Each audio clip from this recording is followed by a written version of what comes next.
I'm Leather Rokk. I'm your frisky kitty. I bet you thought I was going to wear the red hat, didn't you? Welcome to my live stream where I'm about to prove to you that I can walk, chew gum, and speak a coherent sentence at the same time, unlike a certain person occupying the White House. I'm going to do something probably no other YouTuber has ever done.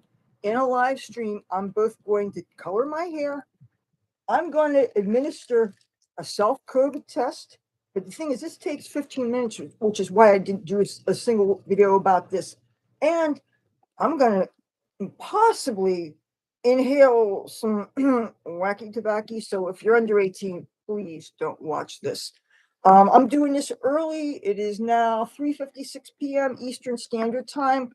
I got a block of time where there will be relative quiet and peace in my house. Of course, there might be some noise downstairs because 3 different times I had to ask people to try to be a little quiet. We got a little bit of a gangster convention down there, and it's really cold and windy. Well, it's not so much the cold is the wind. And so they're providing some vehicles for people to hang out in and keep warm. And you know what? I wouldn't fault them for that. There's a lot of homeless people in the neighborhood, and there's even the gangbangers, the guys selling drugs on the corner. They need to keep warm too. But let me tell you how cold it was this morning. Okay. Oh, by the way, I hope you could still hear me. I got a fan running because of the racket out there. This morning, I went on the boardwalk, which is, you saw the video I did this morning. Coming back, I had to stop 4 different times. It was so windy. I mean, and you know, when you're carrying a computer in a case, the wind catches it, and I was at one point cradling it like this. I probably could have worn another sweatshirt or something. You saw that I had my long leather coat, but the hat didn't cover my ears. The scarf was useless. The coat, I lost the buttons on it years ago. You know, that coat's good 20 years old. My mom keeps on teasing me about how it looks raggedy and stuff, but you know what keeps me warm? And I think the wear on the black leather is character. It must have set her back like 1995 back in the day. I don't think you could get a long leather coat like that cheap. So, and it's that patch leather where it's all sewn together. She got mail order. She got one for me and for the other roommate. So, but it was so windy. I had to stop and ducked in the casinos to warm up, check my face in the ladies' room. My cheeks looked all red and stuff from the wind. I was worried about sand getting blown in my eyes. And then, of course, depending on which direction you're walking, the sun gets in your eyes and stuff. So, and I knew that I had this video that I'm doing now that I was looking forward to doing. Oh, I ducked into Boardwalk Hall to get that freebie paper they have. It used to be, we had the AC Weekly. Well, actually, it was Hoot newspaper.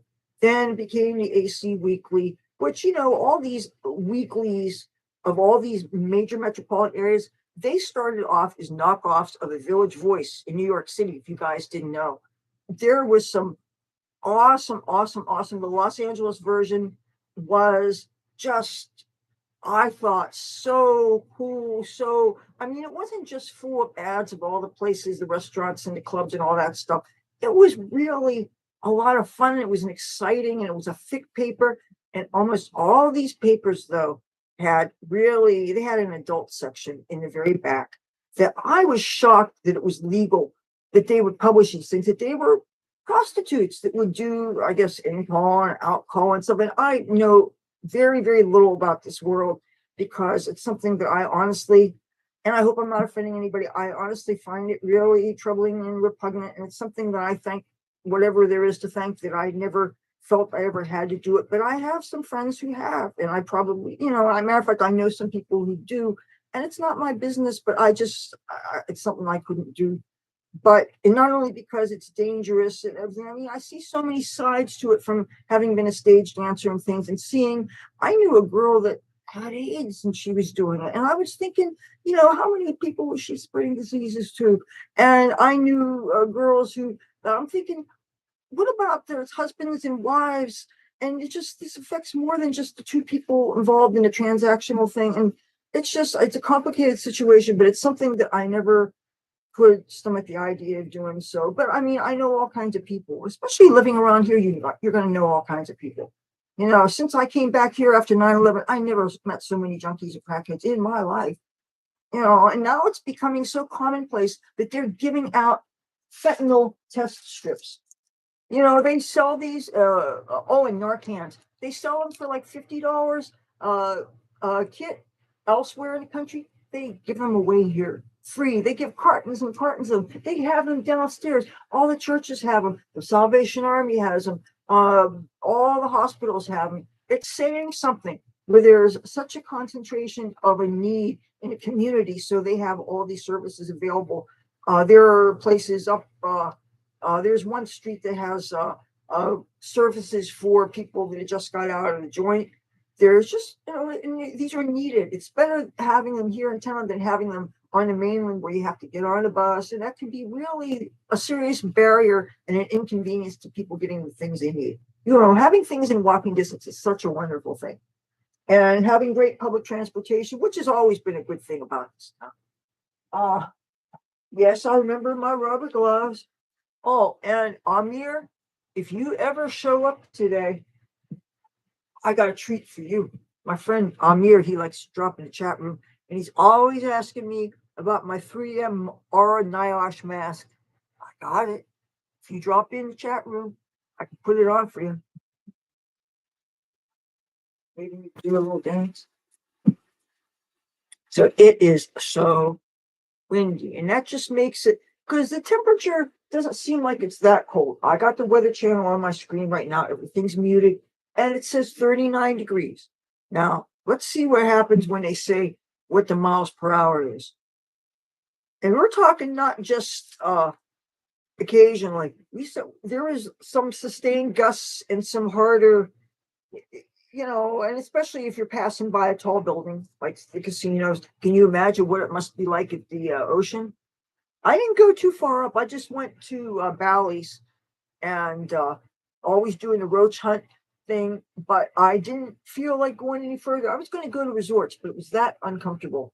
And so many of the people who usually hang around that way were actually closer to this church where this breakfast cart comes out. And I remember a couple years ago, this is before the pandemic, when Starbucks there was during a time of year when Starbucks was open. So I don't think it was a dead of winter, but there's a Starbucks at Boardwalk Hall. And there used to be a bench right up against the wall. And it's kind of, it's a shelter from the wind. And there's room for 2 or even 3 people could sleep there. And so one of the security guards from Boardwalk Hall, this had to be before 8:30 in the morning, walked out. I mean, she could have stayed in her podium.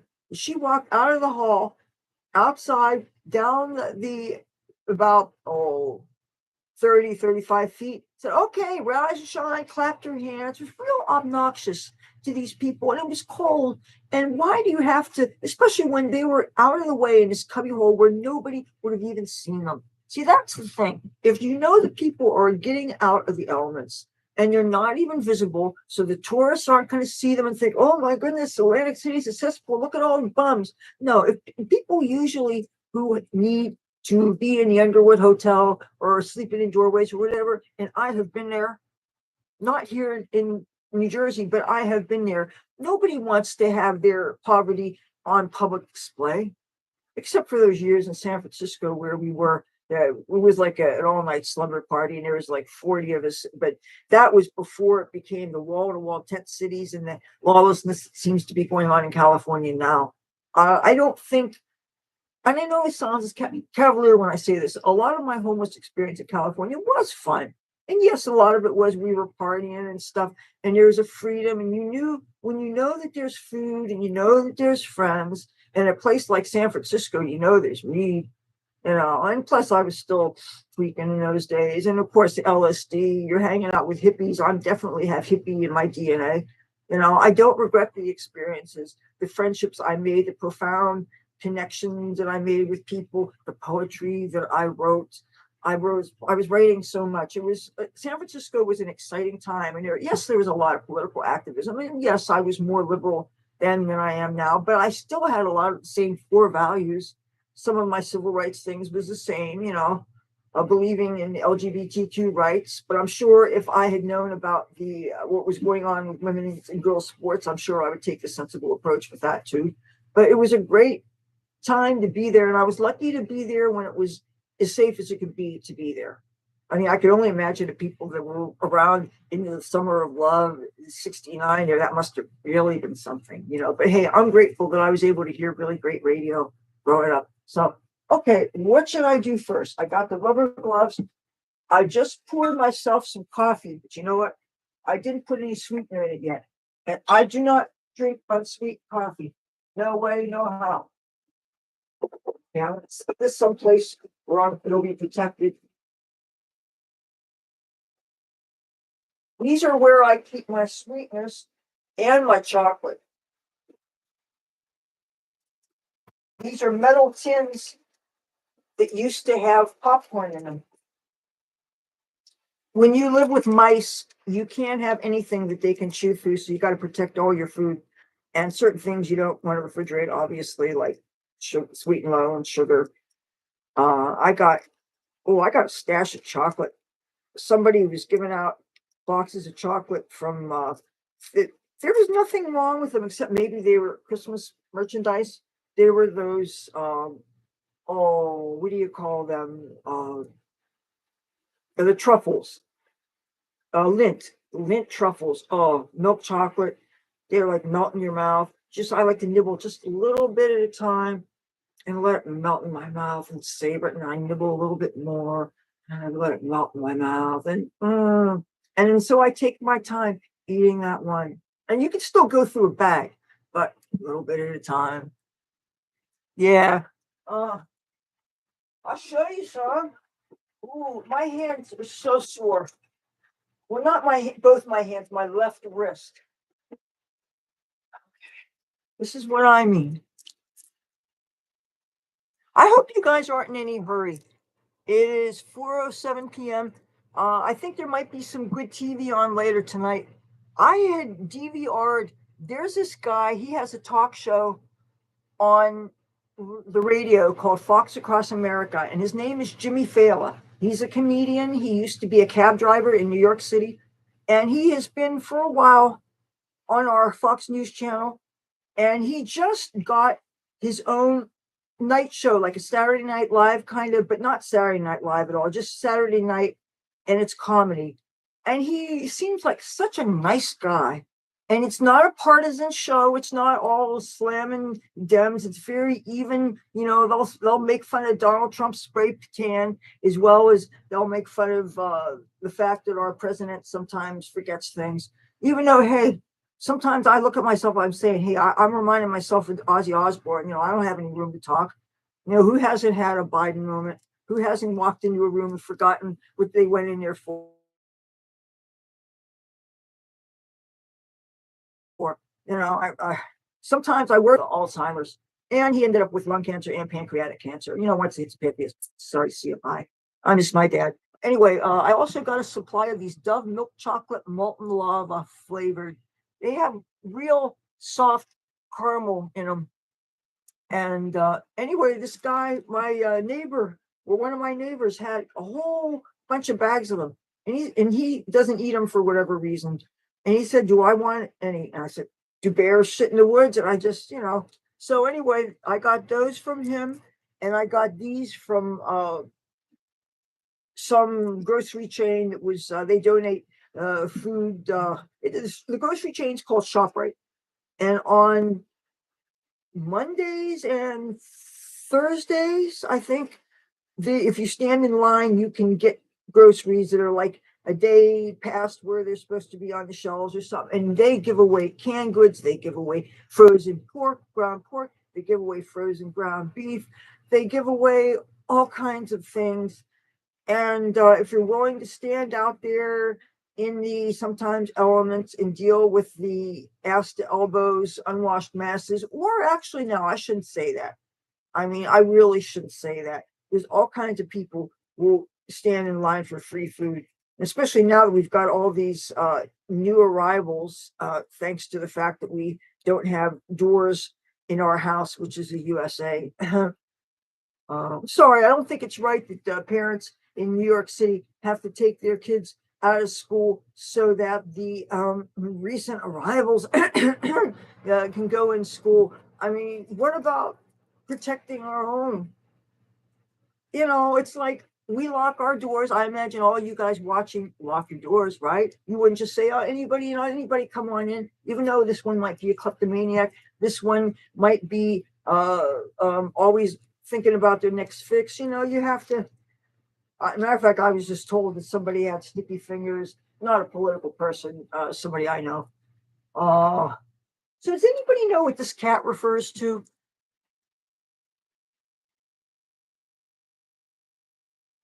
I just love kitties. And some guy who finds clothes and sells them to people, he keeps an eye out for anything with cats on it. And I think I got that for free, considering that I have lent him out tools from my father that never saw back. And sometimes when people live on the street, their stuff gets stolen. Sometimes carts full of stuff just get confiscated by the law. Oh, I found out what may have happened to some of those tent cities. Supposedly, people were given hotel rooms, but they're not local rooms.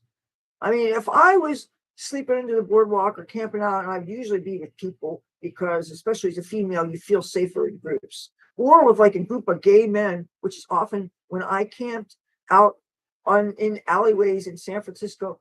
Seriously, I was friends with a group of gay men, and it was near the Opera House in near City Hall, San Francisco. I remember one full moon night, we were all with our sleeping bags talking, and some guy got a plate of sushi. It was salmon sushi, and each of them, the pieces of fish had a little slice of lemon on it. And it's like, you don't know how long sushi was sitting out right, but I'm figuring, you buy your ticket, you take your chances, and everybody was fine. Because my mother says if you get food poisoning, she says, pretty soon right away. And I'm very grateful that it's never happened to me. She, unfortunately, has happened too many times. And now she's afraid of sushi because she had some in her work that was sitting out too long. And it wasn't even real sushi. It was that pollock stuff. Me, I like the real stuff, but I'll take anything except for the stuff with cream cheese in it. I don't like mayo either. But oh, I love sushi. I'm making myself hungry. So let me do my coffee. Oh, I put the thing in the coffee. It's the second time today I did this. You ever sweeten your coffee with sweet and low and actually dump the whole thing in the coffee before you get it poured in? Oh, did you see what I just did? I just dropped one of my rubber gloves and it's touching my filthy floor. And I'm not going to touch that on my hair. So hold on. Let me get another rubber glove.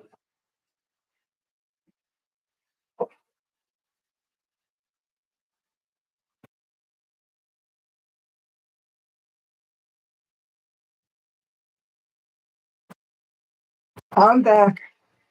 Oh, I want to mention something to you in case my hand shakes there. I got a couple of minutes ago, I went into the full bathroom where the actual tub and shower is and stuff. And for some reason, I decided to stand over the tub and reach my hand out to lean against the back wall. And I put all my weight on my hand. And let me tell you the pain that shot up on my wrist took my breath away. I'm not one to feel comfortable with talking about my faults and what's wrong with me. I'm sure some things you could tell just by looking at me what the fuck's wrong, but there's other things like pain issues you can't tell by looking at somebody unless you look at their feet and you could tell they have bunions. Which, when I took my shoes off one time just with my socks, somebody on the street could tell right away, I guess because of what my bones look like. And according to my mother, it's not very, very obvious, but still, I noticed the tops of my feet are real sensitive anymore. And shoes are the least bit hard. For some reason, it hurts my feet. And it's weird because I love high heels and I love wearing them dancing and stuff. And it seems like pretty suddenly, maybe a year or two before the pandemic hit, all of a sudden I wasn't able, like I would say wear comfortable shoes till I got to the club. Then I'd switch into the high shoes and I'd dance in them. And then at the end of the night, I'd take the shoes off and put something comfortable and I'd walk home or whatever. And okay, my feet would be sore at the end of the night, but by the next afternoon to the next night, my feet would feel fine. When the pandemic was going on, obviously, people for the most part weren't out at the clubs and stuff. And the club scene here is just all over the place with regards to price, and the genres tend to be more hip hop, which I really don't like, and or things that are cost prohibitive, or else their vehicle venues that hard, or they're too far away, and things that used to be free, like the Flashback Fridays thing. Once the pandemic happened and they noticed that people were willing to see the same bands and pay up to $30 for the privilege, they decided to move it to a slightly different venue in the same casino, charge $10 instead of it being free, then have it Friday and Saturday night instead of just Friday night. Obviously, there was money to be made, but when it's the same, a lot of times the same bands that you've already seen a whole bunch of times, and they don't often change their sets. Figure, hey, I've already seen it. Like I really wish when they have their deck stock and when they have their British Invasion every year at Golden Nugget. These are summer music things that are free and open to the public, including kids. It's at the deck in the Golden Nugget, which is in the Frank S. Farley Marina, State Marina. Uh, Beautiful, beautiful. I have shown it on a few of my videos here. Just check on the Atlantic City playlist. It's docks and a whole bunch of yachts and boats, mostly yachts. Occasionally, you'll see somebody's super yacht, like the guy that actually owns the Golden Nugget. I forget his name. He uh his last name sounds like Nefertiti, but obviously it's not. I'm sorry for butchering the name, dude. No disrespect intended, but he has this most amazing large yacht that has a helicopter on it and this navigation equipment that just looks like it could be on a nuclear submarine. Just and even the more modest yachts, which are still, I don't think there's anything modest about a yacht. They're pretty amazing. You could see into the living room, and I could see if I had one that I would love to live on a houseboat part of the year. And I wouldn't mind being docked right there where you could just walk into the Gold Nugget all the time. But the thing is, these things are not year round. They after a certain time a year, you have to take your boat into dry dock or otherwise remove it. So you can't do it year round. But this white sunken living room, and I want three big widescreen monitors. One would always have the weather radar. I'm a radar weather nut. I find weather fascinating. I think it's so cool, and to see it in real time. And I have to have great Wi-Fi, obviously. And just at least some of my favorite cable channels, like especially TLC, since I got into the 90 Day Fiance franchise and the 90 Day The Single Life. I don't know if they're having something going on today. If it's not, it won't be till after 8 o'clock. So, and anyhow, those things usually go into repeat. So even though I didn't think to check the DVR things, I know that they always repeat things. So I'm not worried about it. But yeah, so if I do funny things with this wrist, you'll know why. This is, I definitely wouldn't want to be using this wrist to serve coffee or anything, but it doesn't affect things like playing guitar. However, when I have a string that I cinched this with before I put the belt on. When I tied the knot, I did the thing really fast, but with this wrist, and that hurt. So yeah, I'm not a happy camper with that. Let me taste this. My throat's really dry. I may have inhaled a little bit before I went on. And in this wind, it is so hard to find roaches on the boardwalk. Even the best way in the wind like that is when they get embedded in between the cracks in the boards. That's the secret. And you have to do it early enough in the day because you're not the only one wanting to do that. And so many people out there, as soon as it's daybreak, and plus they have these casino workers that they have a device that actually digs butts out of the cracks. I don't think they would be focusing on the roaches. I don't know. I can't speak for what exactly all they do, but I know that through my time hanging out, spending time in the boardwalk, and the times when I pulled all-nighters and I was walking past them with the sun up and I saw them do it, and you see a lot of the cleaning that tends to be at off hours. You get to see a lot of the how the city works, how people keep things clean. The troll, hey, there's good trolls.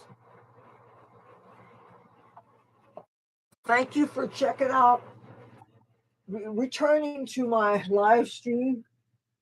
Uh, mm, mm. One thing about the roach weed is, though, you gotta peel away those usually blunts, and you gotta hope that the blunt doesn't permeate the taste of the weed. I hate that. Oh, let me do the COVID test right now. Let me start that because that's going to take 15 minutes. Now, this is like, I did this once before, by the way, like 3 weeks ago, and the thing looks like a miniature pregnancy test. Not that I've ever had a reason, well, we'll talk about that sometime, but where they show them on TV, it's like half the size. I found a whole stash of these, and it's good to self-test before you travel or something. Now, this almost looks like one of those little disposable vape pens.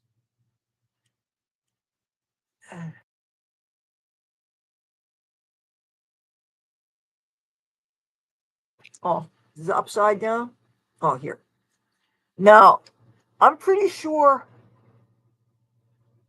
YouTube is not going to take this down, because you know how you have to be real careful about spreading disinformation. You know how YouTube was up my ass trying to take me down because I talked about the election and how I felt, which happens to be how half the country feels. And the thing is, just like with Facebook, talking about how you feel, my perception, my experience. I still can't believe how Facebook gets mad at me if I make a personal post and I say that this person who is setting the crazy fires in Washington, D.C., he's an arsonist and he deserves to have his ass whooped. And for that, I got my post taken down and I got accused of inciting violence. I can't call a firebug an arsonist. I mean, come on, this PC crap has got to go. You have to tiptoe over your words so that you don't offend this person and that person, or this algorithm, or this AI, or the big brother that's monitoring us, or people from the opposition that are watching every word you say, just to make sure you don't think one wrong thought or say one wrong thing. How Orwellian is this? This, no, it's not dope. Don't smoke or snort it. And sorry, I have a lot of drug humor. November 19, 2024, I'll have 23 years clean from chemicals, just so you know. I used to do things like amphetamines and cocaine, but mostly amphetamines, and LSD sometimes, and lots of things, but never heroines or painkillers or stuff like that. Because I never did any needles, and I only tried crack 3 times, and that was more out of journalistic curiosity than anything else. And one time when I didn't know that somebody had used my pot pipe to smoke crack and left some residue, and that pissed me off. And then there was one time there were these 2 hippies that were smoking in the doorway, and they asked me if I wanted to smoke, and I thought that they were smoking weed because they were hippies, and I didn't realize till I inhaled that that wasn't weed. But that was and see what changed Haight-Ashbury. What started to change Haight-Ashbury from the Summer of Love kind of 1969 ethos, which is how it was during the time that I was there in San Francisco. And I didn't get there. Well, I was there for 2 weeks in 1989, but I didn't really go there to live there until the mid 90s. Like 93, I was there for 5 months, and 94 and 95 and 96. So I spent almost half the year in San Francisco, half the year in Hollywood, California, and then remaining 2 months I was here. So yeah, and I have fun experimenting, let me tell you. But now, as far as my sobriety thing goes, I really enjoyed ecstasy, MDMA. That is one drug that, yes, I would be willing to do again. But you have to test it first, make sure it's real. And that's expensive. That's like about $50. And then to get the stuff, I remember it was $20 for a double hit, and that was a lot of money. And a lot of times you got bunked. Like one time I bought a packet of Sweet and Low. I got this, I'm getting ecstasy in San Francisco. And you get X, right? You hold on to it for that time. You get to share it with special someone. And I finally got a special someone, and we got on the roof at Turk Street Studios in the Tenderloin on, oh God, I guess we're on Turk Street. Okay. And we're on the roof, and I opened up this full packet. What was it but a pack of Sweet and Low? It's some hippie guy sold it to me, some old farmer kind of guy. One time I was sold fake mushrooms by another old white farmer kind of guy. And the only thing that happened, I didn't trip on it. I just felt sick to my stomach, barfed on the floor of 39 Fell, which is both part of it's a detox. Part of it is they have a waiting room. And if you win your line for the shelter, win the lottery for the shelter, minibuses come and take you to the different shelters, and you get a bed for the night. I could tell you so many San Francisco bum stories,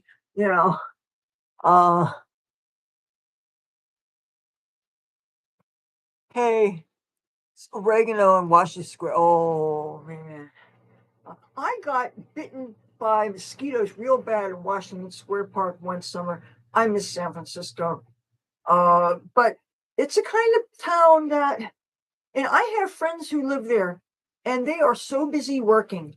They are such hardworking people. They're beautiful people. They're hardworking people. They work so hard to be able to live around in San Francisco. I mean, Washington, D.C. I mean, New York City. You have to be working. Unless you have the luxury of having one gig that just pays you something obscene. But really, it's an expensive town, city to be in. It's an exciting, energetic city, and I miss it so much. And I told you the last time I was there was for Pride and the thunderstorms and everything. And I used to always go to the 9/11 memorials. And one year, though, they had a thunderstorm when I would have had to get from here to the bus stop because I have to walk to the bus terminal in order to go out of town. And I'm not going to be out there walking around during a thunderstorm. I have a real serious phobia with lightning. Yeah, and then you get these illegal aliens that show up. They get to stay in $400 a night hotels. Veterans, our own veterans, get displaced. They got displaced from the Army-Navy game. Hello? For some, the story. I'm afraid YouTube's going to get pissed at me for telling the truth and shut this down. And the thing is, they don't give you an option to download your content before they take it down. So lately, every time I do a live stream, like a day or two, as soon as it's available to download, I download my content back because YouTube can't be trusted. Okay, let me get started on this thing. I'm really, like I said, I may have inhaled just before I went on. Because people keep on saying cannabis is a painkiller, and I'm waiting to see if that's true. Oh, you know what they used to use? DMSO, solvent. Remember when that was, well, the younger of you won't know what I'm talking about. DMSO is a solvent that had some association as being a miracle worker in the 70s and 80s, I guess. And you could get it real cheap. And DMSO used your body's own, okay, you know how your skin is, not porous is the word, but DMSO, you could put a capful of DMSO and you could stick your finger in it and you would taste pretty soon kind of oyster kind of taste. Osmosis, that's the word I'm looking for. Did you know the stories about how Jimi Hendrix, when he'd be playing guitar, he would put liquid LSD in his bandana and he'd stick it on his forehead. Remember the bandana? And he would sweat. And that acid would go in through his skin, and he would trip out and play his beautiful guitar we all know and love. And wow, I can't imagine as a very bad guitar player that has very little lead experience, especially since I can't very well have a Marshall stack when we have all the critters in this building and stuff. You know, I don't want an infested amp, so there's no sense in me getting one. But to have somebody that can play like Jimmy, okay, let's do this. And the instructions are too small to see, and I haven't been able to find those reading glasses. They used to be, all the glasses used to be hanging up there, and they're somewhere. I guess I do this first. And I have a deviated septum. That's why it's so hard to put my nose ring in, and that's why I can't wear the septum clickers, because they always look crooked. Yeah, I hope you guys don't mind.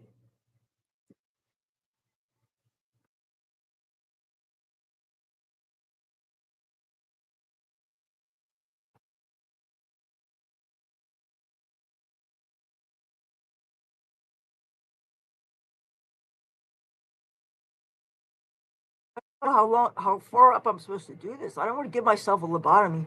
Wait, hold on a second. I guess that's like the nose equivalent of the gag reflex. I apologize in advance that sometimes my humor is discreetly adult, because I have experiences of somebody that's seen some stuff.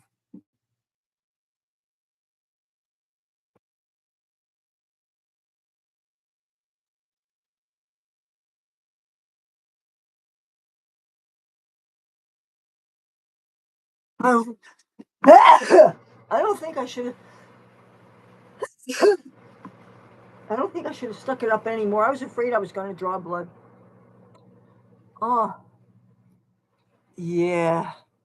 Well, I'm a veteran of the goth scene and the punk scene and the hair metal scene, and I was a movie extra, and I may have even been an extra in a porn. Did I just say that?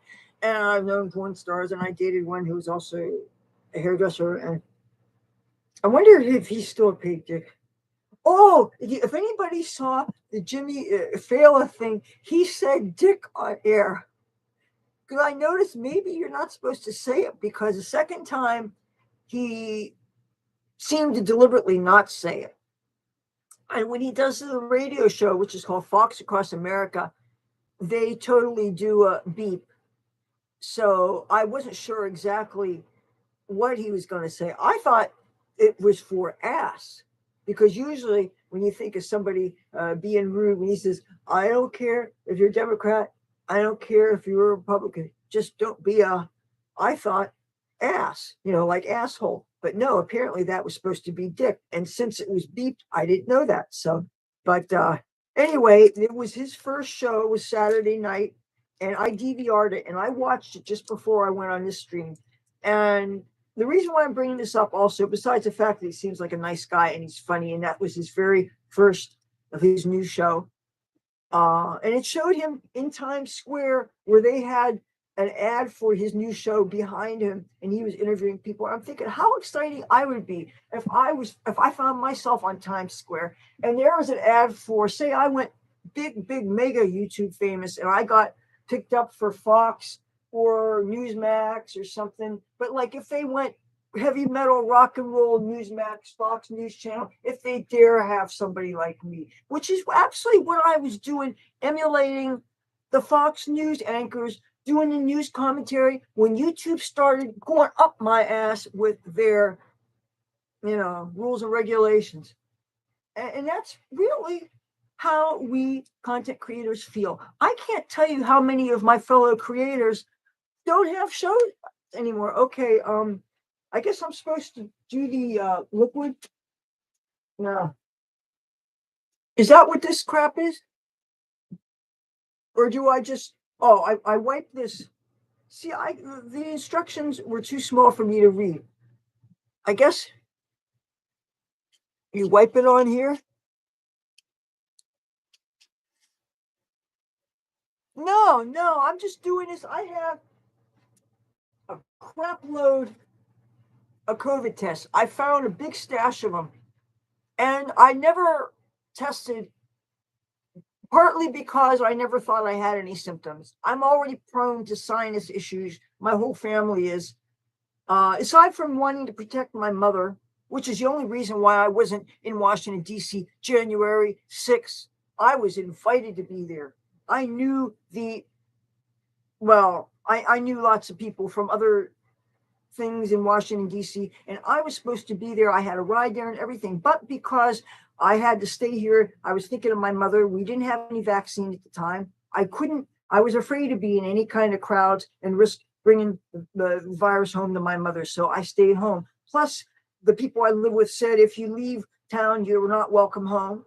You know, having yourself threatened with being thrown out is a good way to control somebody's behavior. Ask anybody who's been intimidated that way.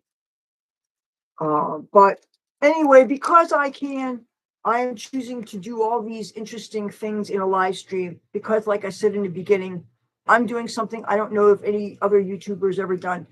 I like doing things that are unexpectedly juxtaposed together. Like I've dyed my hair on the beach before. I wouldn't want to do it on a day like today, that's for damn sure. Combining things that aren't expected. I just think that's kind of, I don't know, I'm entertained by it. Maybe I'm being too selfish here, but I'm having fun with this. It's something different.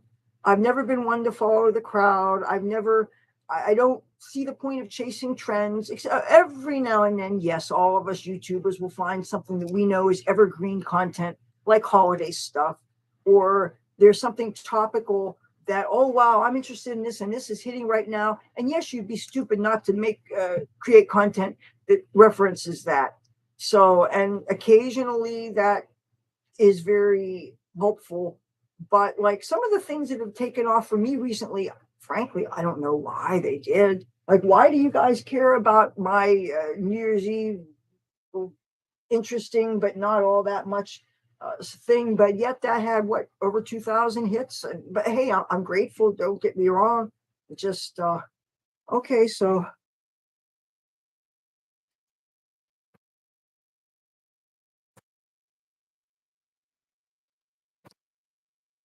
I couldn't find a squeezy thing. So I know you're supposed to here. Make sure you can actually see this. They said 4 drops. Whoops. A lot more than 4 drops. Oh wow. Now it says 15 minutes and it's 4:38. So I guess let's talk dye. I've got my hair colors divided into two camps here. Don't want to use the left hand. Uh, the one here are the ones I'm going to focus on because I don't want to go as blue as I did the last time. If I have a chance of getting photo ID, I want to make sure that I can present as purple, especially in the front. I don't feel like arguing with some bureaucrats over what my hair color is. And, certain things I just want to get her done. Okay, now that I'm close to my computer, I'm going to read the comments. Troll saying you hate those nostril swabs.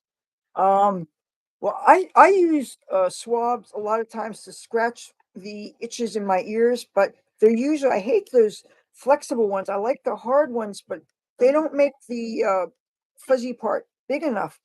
And you know what actually feels real good? The back end of a plastic, high quality restaurant chopstick, believe it or not. You stick it in your ear and you turn it around. And it's so big, it's not thick enough to puncture your eardrum, even though I would push it. I mean, wouldn't fall on it or anything. My father used to stick all kinds of weird things up his nose and in his ears. I mean, he used to stick like safety pins in his nose to pick out boogers and stuff. And my father used to sniff the Vicks, that stuff with the nostril thing. My mom thinks that he was a little bit addicted to it. He was a trip. I miss my dad. You know, he died New Year's Eve, 16 years ago. Sorry, he didn't get to see me make my 1,000 subs. All right, so I'm going to show you the color. Oh yeah, uh, lightning should strike me phobia. Yeah, that's called astrophobia apparently. Um, uh, beep phobia. I like that username, hot retarded chicks. Sometimes people have COVID without even knowing it, but I'm not going to take a test every time I'm sick. This is only the second test I've ever taken in my life. And I want to say something that I don't know I'm allowed to express. We'll find out soon enough. I got all my shots, and from the beginning, I was an early proponent of the vaccine. I did a video outside the convention center where they were having mass things. You know, I wanted to help my community. I wanted to protect my mom. I wanted to protect the friends that I smoke weed with. Um, and we've learned a whole lot more since then, including the fact that it doesn't seem to prevent transmission. And I've known people that got all their shots and they've gotten COVID twice. They're all living in New York City, by the way. But that said, a very good friend of mine refused the vaccine and he died. He got it like with the pneumonia. And the last picture I have of him is the view from his room that they made into a hospital bed that had all these tubes. And he was such a good guy. His name was Jim. And he lived in rural Illinois. And he was just a very nice person that I met on Facebook. I didn't meet, I've met some friends on Facebook. Sometimes I wonder if the grief and stress that I had since I got on Facebook is worth the good people I've met. But you know what? When it comes to, because I do want to meet people and I want to make friends and I want to be part of movements that I care about. And but I also don't want to put myself vulnerable to the trolls and the abuse and the people who gang up on you, which started to happen with me. Like I remember Google Plus when there was all the people in the Occupy Wall Street thing, and I knowing a thing or two about economics and world events and all that stuff, I knew how bad that was for business. And seeing what happened to so many business owners in New York City when people were just using their bathrooms, but just trashing their area and preventing people from accessing the businesses and destroying so many people's livelihoods just to make a statement. You know, I could see expressing your views. I could see wanting to make a point. We certainly have a First Amendment in this country to make our voices known. I mean, I would like to be able to make my voice known and have total First Amendment freedoms on YouTube, but well, I can dream. But that said, these freedoms do not give you the right to make lives, everybody else's lives miserable and destroy livelihoods. And that's the fault of a lot of these protests, like the the pro-Palestine things. All the people are bellyaching about Israel, despite that terrible atrocity that happened October 7th. To me, you know, once something like that happens, fuck you, game closed, let them, game over, let them do whatever they have to do. There's no going back when somebody is able to do those kind of things. And all these people supporting the Palestinians, supporting Hamas, and shutting off traffic, keeping people from getting into businesses, closing off the bridges and tunnels, fucking with people just trying to go to work, trying to shop, trying to disrupt big events. There is no, you don't have a right to do that. You know, and I don't know if it's okay for me to say that if I was driving and you're standing blocking my road, I can't just put the pedal to the metal and mow your ass down. I think the president may have said as much on Twitter today. Or no, I think maybe no. I don't want to talk out of turn. Maybe he retweeted something that somebody said in gesture. Maybe it was his son, or maybe it was a fan page. I don't know. But anyway, he said, "Say this happened. Do you think they were justified? Yes or no?" And I made a comment that I would consider just flooring it. I don't think I'd really do it. I wouldn't want a murder charge on me or manslaughter or something. I don't want to kill another human being. I mean, unless it was self-defense, obviously, then, or if you kill a cat, you try to kill a cat, then, but no, cooler heads have to prevail. But that said, yeah, you guys know what I'm saying. You know what I'm saying. All right, let's talk about some of the dyes here. This is what I'm going to focus on. I don't want to. Oh, and this is the new dye that I got from Temu. I haven't broken the seal. I don't know if this is upside down. Let me see. Okay, there's number 17. All right. Anybody read Chinese? Trendy color 5D batik. This was $4.54, which is a very good price for a hair dye. I remember it kind of seemed to start at $5.99 and then went up to $6.99 and stuff. It's sort of like when I was buying my LP records. And I remember $5.99 was reasonable. Once it got up to $6.99, that was getting steep. Things that were 9 and 10, I was like, get the fuck out of here. But now sometimes you get those LPs, they had the little cutout piece, you remember that? And those would be sometimes $1. And you could get that with the cassette tapes too. And I got for 25 cents cassette tapes, really great bands. And I took a chance on for 25 cents. You'll get it even if you know only one song. And I got some really great music that way that I played in the strip joints I worked in. Like one was Julian Lennon. He had an album called Volot. And he had one of the singles was called Stick Around. That is a real catchy song. And it was a song that I danced to that whole album side because I was a girl that did the long shows. I do a whole album side. The Def Leppard Hysteria and the Def Leppard Pyromania album, I do the whole fucking album sides. Because, well, first of all, you have to have the stamina to do it.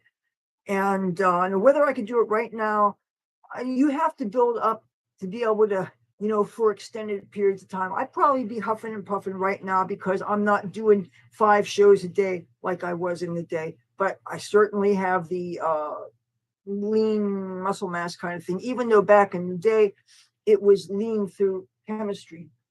But this color, I'm going to focus on these 2 punky colors, the punky color violet and the punky color plum. Oh, I want to laugh. Please do. What else is in here? Potatoes. Because mice like potatoes, but they don't like onions. They don't seem to fuck with onions. So I got sweet potatoes, and I got real potatoes, and I got some packets of, you want to see a real tasty chili sauce that this company, I can't pronounce it. It's from China or Korea or something. I don't know. Can you see this? This is like heaven on earth. Anything this company makes. You find this at a high-end Asian restaurant. I think like East Wind it's a resort. And they have this other thing that's a chili garlic sauce or maybe a garlic soy sauce. Oh my God, it's so tasty. You could actually put a tiny drop on your tongue and it's decadent. Maybe just a little bit of that on some fresh steamed rice. But I also like toasted, not cottonseed oil, toasted sunflower seed oil. A little bit of that on hot rice. Oh, that's decadent. Of course, high in carbs, but yeah. I'm not afraid of carbs like so many people that are worried about being skinny. Right now, I see one thing, but it's early and it's pink, and I'm sure there's a percentage of false positives with this, and Promise me you're not going to freak out if anything is funny with this. I mean, but I don't know if it's that big a deal now because, like, on one hand, they say that it's a resurgence, but then don't they have treatments for this or something? Even though I don't know who my GP is. Uh, Sugar Nova, hi. Thank you for subscribing to me. Here, I want to look you dead in the eye. Thank you. Um, we don't know each other, but I really appreciate this. I didn't think I'd make 1,000 subscriber mark.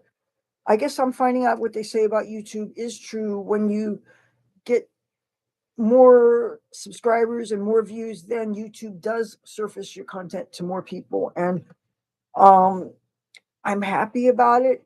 You know, I'm not a person with stage fright because I've been on lots of stages and I've been in lots of movies and stuff in Hollywood, but only as an extra. I'm not somebody that you know from anything, you know, unless you happen to be staring at some old MTV rock videos and saw it like for a second or something, you know. I'm not any one, but even though I want to be, and I've been doing this for over 12 years.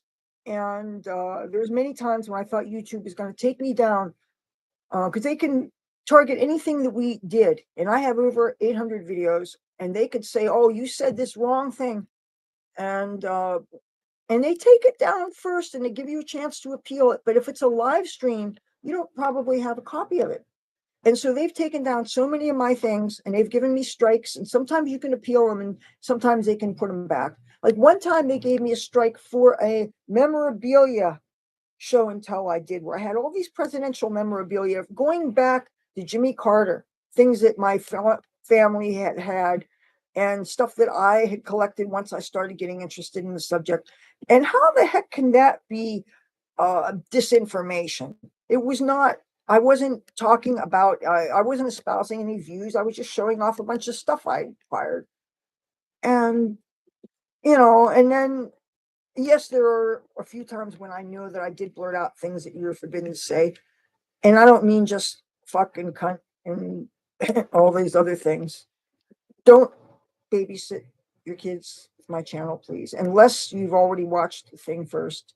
Because even when I try really hard not to, sometimes words come out, and I do kind of like certain words. And even though I don't like to be scatological or overly prurient, I will make drug and uh, hedonism references, and I will because I lived a life in Los Angeles and in San Francisco, and I was kind of a Hollywood slut with the rocker guys, and I had a good time. And it was when we still had more ways to keep us safe, because now that Roe's gone, and I'm really sick about that. You know, I'm a very staunch feminist.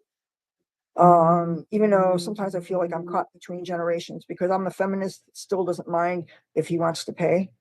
And it seems to me that who's asking is the one that should pay, especially if one person is really, really doing well and the other person doesn't have a pot to piss in, then who the heck should pay? I mean, you know, yeah, I'm just afraid that if the more I tell them, I'm going to seem like this old hag because, you know, in Hollywood, once you look like you're over 30, the roles really die up and stuff. And I know before I go out there for real, I'm going to have to get my teeth fixed. I'm going to have to start getting Botox. And the barrier to the teeth is I have these bone fragments in my gums that make it impossible for me to wear prosthetics. And I can't get the dental surgeon until I have photo ID, because even though I have health insurance, no fucking dental surgeons will see me. And you can't just go to the ER here because they don't have dentistry in Atlantic City, New Jersey's ERs. You have to go to California for that, where if you want good health care in California, I'm telling you, I had good health care in California, in San Francisco, and in Hollywood / Los Angeles. And now that Governor Gavin Newsom signed into law that all the illegals automatically get state Medi-Cal, that's health insurance. That's the equivalent to New Jersey Family Care or Medicaid, which is the health insurance I have, which is the best health insurance to have because you're not paying premiums and you don't have to pay to see to go to the ER, and you don't have to pay for an ambulance, which I don't think you should have to pay anyway, unless you're rich. Why should my mother have to pay $99 to get taken in an ambulance and $200 to be in an ER, or the other way around? Especially considering that she's a heart patient. That's really terrifying. My mom's like 300 pounds. She's got AFib now. She's got a stent in her heart. She's kind of in fragile health. It seems to me that especially uh, if we already are very tight in the finances, you shouldn't make people whose health is fragile have to think, oh, should I take a chance with my health because I really can't swing the $200 deductible? That's kind of fucked up. I said, Mom, don't worry. I could find a hobo bago, otherwise known as a shopping cart, and I could wheel her up to the hospital. It's not too far up the street. Okay, let me set this down here. Uh, Thank you. Decent guy. Well, thank you. I like decent guys. I like decent guys. I like decent gals. Um, and for the very tiny little minority to whom it applies, I like decent, however you identify. I don't discriminate against anybody unless you're a guy that wants to compete against me in sports, because I'm not competing against somebody 7 foot tall when I'm a little munchkin. Okay. Now, first thing I got to do with my glove is make sure it's, and then, okay, let me look at this. It's one. Now, what does it mean when there's only one? I thought the good news was two. There's only one. Uh, I mean, I've been having runny nose issues and all kinds of things, but there's the same sinus symptoms you always get. Like if I walk through the casino a little bit and I pass the smoking section, the tobacco smoke will hit me. If I have to be indoors for it, I can get bronchitis. And I mean, I'm very afraid of overuse of antibiotics, so I don't usually tend to see a doctor until I'm really, really, really, really sick. And there was a while when I had a phlegmy cough for like 4 months, I won't lie. But it didn't seem too unusual for me because I smoke a lot of weed. Oh, doesn't that look weird? Do you remember Laverne and Shirley? One of them took the glove off, and when they clocked off of work, and they put it in the assembly line, the bottles or the cans or something, and they left. Man, they're both dead now, huh? Or did just the one die?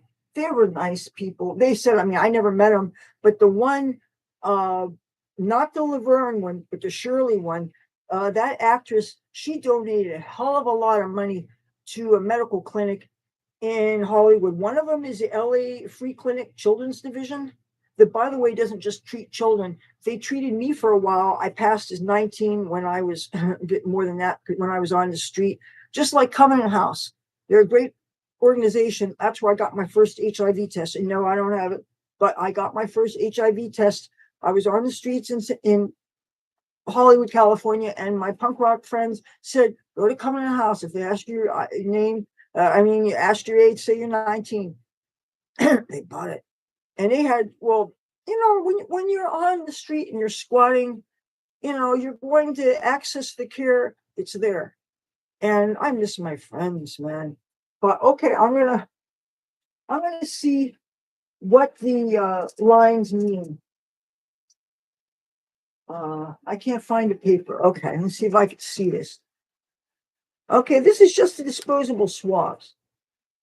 I guess I'm gonna have to open up another one and see where the instructions are. See, okay. I think these don't even have instructions. Why would you have this thing and it not have instructions? The only thing it has is that desiccant stuff that keeps it dry. Oh, wait a minute. Maybe that's it here. Uh, no, it says disposable swabs. Oh, you guys know what one means and what two means? Oh, okay, okay. Good news. Look, two is positive and one is negative. So according to this, I don't have COVID. Okay, I thought for some reason I got it that it was the wrong thing, but okay, I don't have it. So okay, one thing I said I was going to do. Then okay, is anybody under 18 or babysitting anybody? Say I did something that's legal in New Jersey, uh, but not legal everywhere. But I believe in free speech and free expression as long as you're not hurting somebody or messing with children or cats or something like that. I mean, if I see, I've seen guys being abusive to women. I run downstairs, and if you're female, I don't care if you're what you do for a living, how high you are, whatever. If somebody is abusing you, damn right, this little chihuahua will turn into a fucking pit bull. I have one time I saw a bad guy drag a woman into a car and speed off. I never forgot that. I mean, things that happen so fast and you're too helpless to do anything, but you hear fights all the time. And sometimes all it takes is somebody to show up holding our brick of a cordless extension because we just have a landline. Like, or I'll call out, I'll open my window and say, hon, are you in trouble? Because I'm a female, I'm already vulnerable. I would want somebody looking after me. So I look after people, I look after animals. It's something we should all do, right? But like I said earlier, I found one roach today. And I don't mean 6 legs. I mean it was from a blunt that somebody was smoking by Tropicana. They got these flower boxes. Sometimes somebody will stamp something out. New Year's morning, I found like 12 roaches. Most of them were blunt roaches. And man, that was my personal best as far as how many roaches I found at one time. I never would have thought to ground score a roach, unless if I saw something on the ground where I was looking at, obviously I'd pick it up. But I mean, it was never a thing that I ever thought to do. In all the years I lived in California, when it was certainly not legal, when everybody was looking over their shoulder, worrying about the cops swooping up on them. I mean, it wasn't too long ago that was a real fear. That you're always tend to be smoking like in a parking lot or behind a parked car or in an alleyway or under a tree or the places where sometimes people gather to drink. And you're always worried about the cops showing up. Sometimes they be in San Francisco, same thing. And it's so freeing to have one thing that you don't have to worry about. I don't want to go to all religions and say it's a blessing. But for those of you who believe in that way, yeah, it is. I'm just grateful. I don't know if I should do this on camera or I should do it to the side or do it back here because this isn't technically illegal.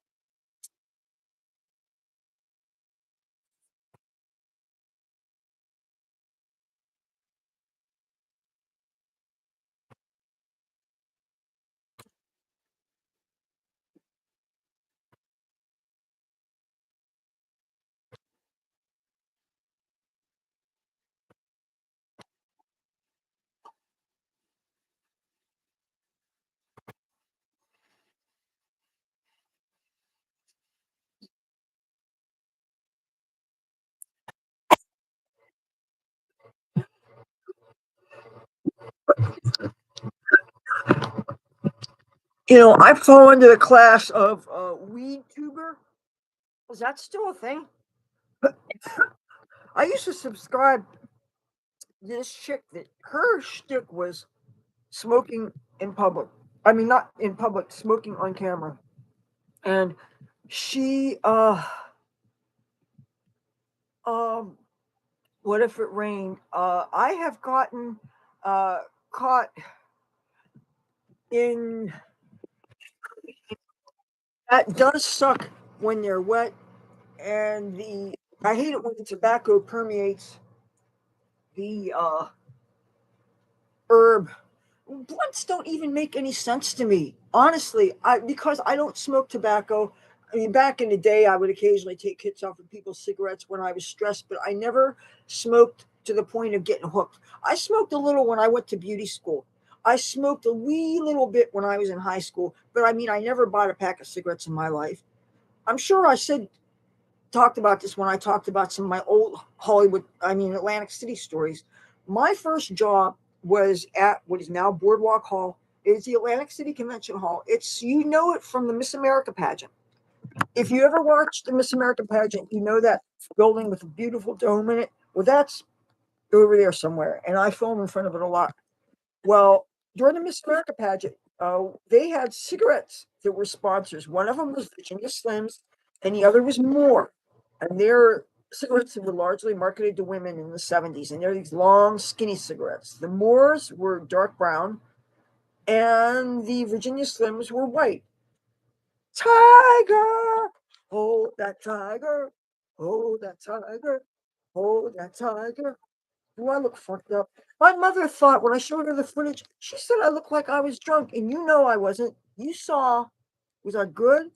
I mean, I wasn't on anything except the adrenaline and the happiness that I was being with friends. I was getting to hang out with you. And oh, I can't wait. You know, do you remember that nice security guard that I thought was going to throw me out of the sports book, Tiger? He was such a nice guy. I still want to go back over resorts, talk to head of security, and say, look, I would like to tell you about one of your security guards that went above and beyond. He was patient with me. He was polite. He went, and found you. He was amused. He was kind. He was nice. And then there was this other guy who turned out he's another YouTuber, and he was asking me my opinion and my advice about some things. They have some real nice people that work at resorts. And I want to say, and especially the one guy, I wrote down his name, which is Jamila or Jamal or something like that. But he was Rashid. He is a nice guy. And people like that keep people coming back. Customer service is everything. Treat me like a human being, humor me when I'm in my vulnerable spots. And at the time, I thought that I was going to possibly be having to walk home in my little mini dress in the cold and wind. It wasn't as windy and cold as it is today, but still, but it didn't happen. And he was cool. All's well that ends well. Thank you. This is not scripted.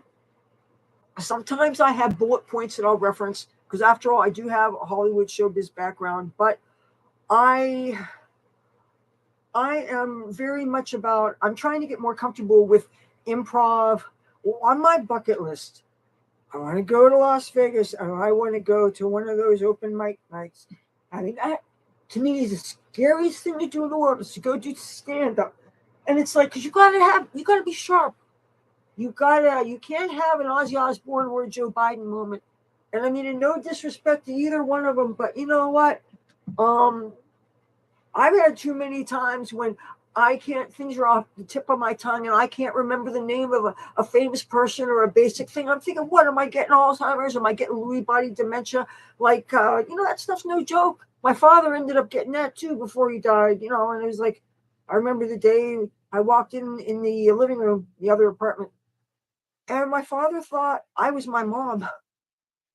And my mom was at work. She was working the Trump Taj Mahal at the time. And there was details about that I didn't see fit to tell my mom about, because first of all, she's working.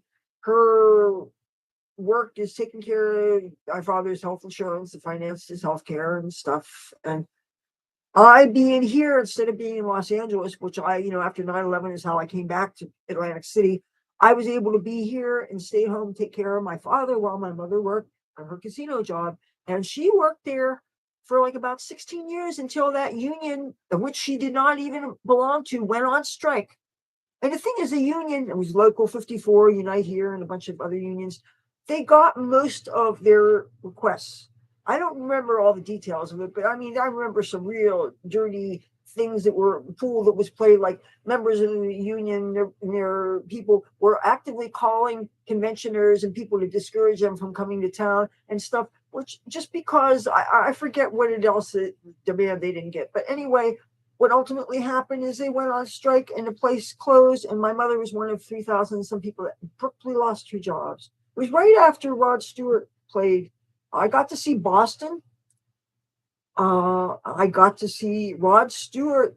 Actually, I got to see Rod Stewart because sometimes the security guards and the doormen that work, just, when you go in, They played at Mark Edis Theater. You could stand in front of the noodle bar and you could kind of hear it. You hear the music. All of a sudden, the security guard will open the door and say, because there'd still be empty seats. He said, go sit, and you get to see some national acts.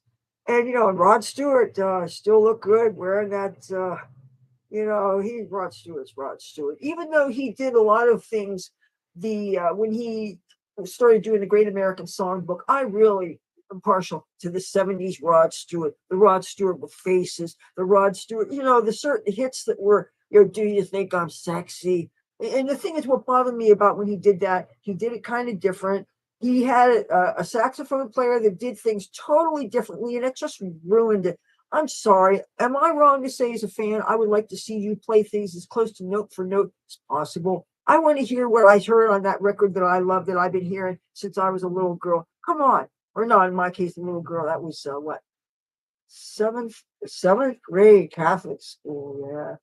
So yeah, Rod Stewart. Come on, man. Yeah. But yeah, singing certain things like an old man, which Elton John did too. I saw Elton John and Patti LaBelle one 4th of July in Philadelphia. Matter of fact, I'll show you the T-shirt on that.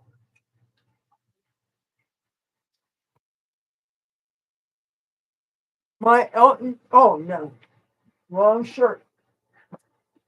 I thought I had it. Oh, here it is. My Elton John T-shirt. I tie-dyed it with hair bleach, by the way. Philadelphia Freedom Concert and Ball, July 4th, 2005. A free concert to celebrate America's independence and raise awareness for HIV/AIDS. Why would you not get back behind that? See Sunoco welcome America. Show it off. This was a fun show. I didn't see them, mind you. You're just a person in the crowd and you hear it, and they got the jumbotrons, but it's a big, huge, it's the Parkway. It's like, before you get to the Rocky steps, which I've never done that. I got to do that. I got to run up the steps and do, oh, Adrian.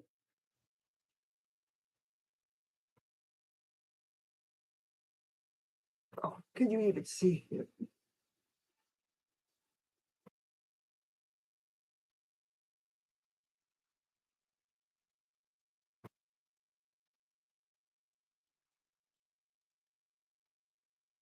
I bought this off of some vendor for like $5.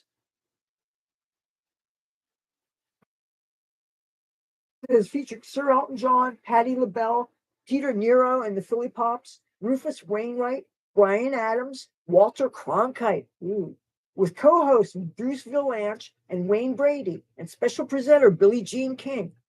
A free concert to celebrate America's independence to raise awareness of HIV/AIDS. Yeah, Patti LaBelle was so damn good. Oh my God, the high notes she's. But you know what? As a little girl, as a teenager, I was so crestfallen when I found out that wasn't her real hair, that was wigs. She was one of my hair inspirations. Patti LaBelle. The hair metal guys definitely, but Patti fucking LaBelle. With LaBelle, they had their hair that looked like you section it and you crimp it and you just leave it there without fingering it out. And I figured that's how they did it. I didn't know about the wigs among the prevalence of wigs among certain demographics. I went to beauty school, by the way. Well, we talked about that. But yeah, she was so amazing. Oh gosh, I'm a shitty singer. Singing is harder than it looks, but she's amazing. I love LaBelle, but when he did Rocket Man, he sung it like an old man. He didn't hit the high notes anymore. His voice sounded kind of, I don't want to say frail, but it just, I don't know. I don't want to accept the time marches on. Why do you think I'm always obsessing over the wanting to get the Botox and all the stuff? The shit that you guys put up with here on YouTube is me being in this weird little sandbox resort town that has so much juxtaposition of opulence and poverty, That's the one thing that makes Atlantic City similar to my experiences in Hollywood, California, where you could see there's a classic shot of this is Capitol Records, and there's a guy pushing a shopping cart in front. That is LA now. It's going to break my heart when I go back there, and I have to go back there to deal with my storage thing. Okay, you got this thing. Let's start dealing with some dye. Okay, first of all, I don't want to get color on my Miniki Nico. I love these things so much. You know, I have a real thing for Japanese things, and I have a real thing for cats, and I have a great thing for Chinatowns, and I've never been overseas. I've only been in certain ethnic neighborhoods in some big cities, like Philly's Chinatowns, groovy. New York City has a bunch of Chinatowns. I've been to one in Brooklyn, and I've been, of course, to the one that everybody thinks about in New York City, and I love them dearly. And I'm sure there's others because New York is this big spread out place, and with the energy that just, oh, you could be high for a week when you come back from New York City. If you work with energy, if you're sensitive to energy like I am, you could just, it's a battery. It's so exciting. But New York City does not let you in. And all the people that I know that live there, it's not like in California where somebody will probably say, look, I got floor space, or Washington, D.C., same thing. I got floor space, or I got a couch. Come here, stay a week, see if you could, find a gig or whatever. Or maybe because of the person's landlord, maybe you could only be there a week, 10 days at a time, which is the case with, I have this friend in Washington, D.C., that whenever I want to come in town, he's got a living room. He's got this, there's a success story I want to share with you. One of my friends who was homeless, I knew him since 1992 in Hollywood. He was sleeping in his car, and he had been thumbing across the country and had a really exciting life where I didn't know that he'd gone to art school. And he was also an animator, illustrator, like working for companies such as Hanna-Barbera, and just a real talented person drawing and painting and stuff. I didn't know this aspect of them. When you meet people and you're friends with them, you don't know their backstory. And I didn't know this until much later. He had also worked as a messenger. It's a common job in both San Francisco and in Hollywood. You get on a bicycle or in your car and you take blueprints or scripts or whatever from point A to point B, and yeah, and that's one of the things he did. And when I knew him, he was sleeping in his car. I was trying to escape an abusive relationship, which fortunately I did. And we were at the library a lot and at certain food places and being movie extras. I was starting to do that, and I was a dancer, and it was a fun, exciting time. And anyway, then he started hitchhiking back and forth. He's from Sioux Falls, and he became a taxi driver. And that's a great job. And you got money coming in, and you're driving, and it's exciting, and it keeps your brain sharp because you can't be getting lost and stuff. And I'm sure that being a cabbie must be exciting and must be fun, especially if you're a good driver and you're confident and you're reasonably feeling safe that you don't have any reason to be vulnerable about the people who you're taking for your fares. Me as a chick, my lens, my perception is that's always in the back of my mind. And I don't want to seem to keep on pulling not the race, the gender card here, but I am conscious of my vulnerabilities because I'm mostly in the city, and I've been surprised by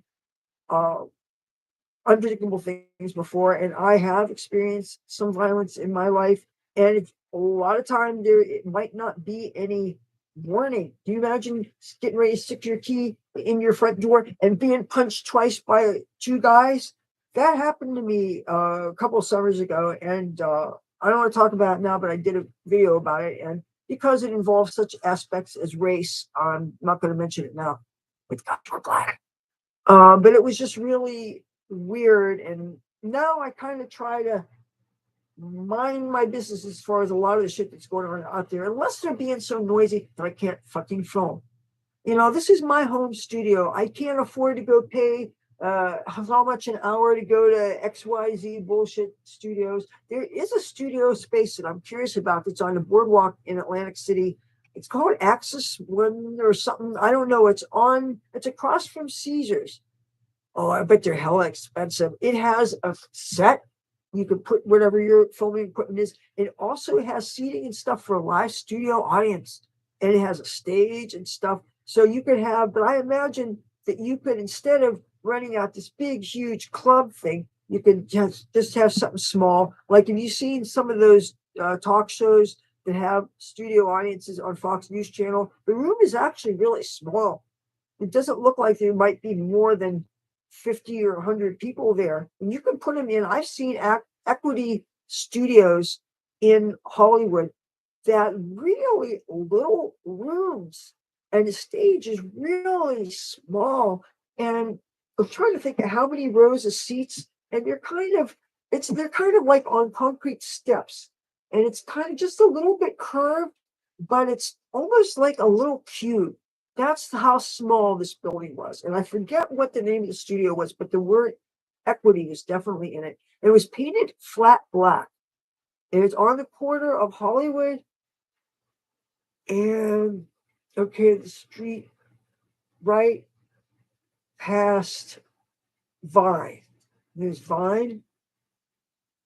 And then the street right past it. And it starts to go up.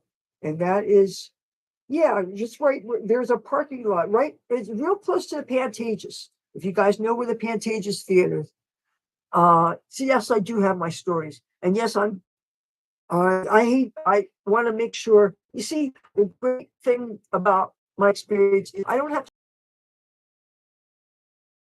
read journals. All this time I was in California, I only lost maybe two during extenuating circumstances. One was during a sweep of homeless people stuff in San Francisco, and the other was in Las Vegas when I was drunk. And I still grieve over them, because a journal for me is full of all the memories and documentation of things. And anyway, I'm not gonna smoke any more weed right now, unless you think. What are my thoughts on Colorado taking Trump off about? Okay. Let me talk about that. Thank you for bringing that up. YouTube, don't take me down. If you do, fucking let me download this first. How do you think I feel? How do you think I feel? This is America. We're not Venezuela. Oh God, I'm having to leave Brittany in a moment. I am a free Britney person, by the way. Okay, time for my hat. I wasn't gonna bring this out. I wasn't gonna start with this. This triggers some people. But I cannot imagine that we can live in a world where somebody who's not even an elected official can decide for themselves based on some arbitrary designations and things which have never been indicted, never proved, and were, first of all, the intent of that had to do with things, as far as I understand, keep in mind, I'm a little high right now, things going on in the Civil War, things that absolutely do not apply to what happened October 7th. All these things that they're accusing Trump of, you see, what some of you might not understand is I was hanging out in Washington, D.C. a whole lot, well, not a whole lot, but a lot between, let's see, I went to the Trump inauguration, okay? A lot of Trump supporters like to hang out at this hotel called the Hotel Harrington. They got a great bar and restaurant, and the people are real friendly. And if you go to things like, I went to the Walkaway March, which is where a lot of people who used to be Democrats turned into Republicans, but for different reasons. You see, I had already turned Republican in response to 9/11. So it wasn't, I wasn't a new person on their side. But the thing is, I'm liberal in a lot of ways. As you know, I smoke weed. I'm all about live and let live. I'm very libertarian. And yes, I'm disgusted about Roe being gone, and yes, I'm angry about what those Supreme Court justices did, and yes, I know Trump appointed them, but Trump's good far outweighed what I disagreed with. Now, Ronald Reagan had a famous saying, something like, "If you and I agree with 80% of things and disagree with 20% of things, you are not my enemy." Let's focus on what we can agree about, what we have in common. It's like, regardless of whether you believe that climate change is real, bottom line is nobody wants to live in a polluted world, right? Oh, but all these things I'm learning about, these electric cars, the batteries, the resources that are taken to manufacture them, the child labor, the digging up of the earth, the exploitation of all these people. It just, oh man. And they say that the batteries blow up and stuff. I wouldn't want to have an electric bus. Even though I'm going to have my stove is going to be electric, I'm going to have a lot of things solar run. Yeah. Wait a minute. My vision is really not good. GSXR Joe 92. Hey, Joe. Yes, I support Israel. I support Israel in every bone in my motherfucking body. And I'm not Jewish. I support Israel. What happened October 7th? Oh, God. Yes, I support Israel. I don't want to get into fights with pro-Palestinians. Please don't stress me out over that. I got to dye my hair. Yes, I see. Oh, this is to answer your question. This is 5, 6, 7, 8 years old. I don't know.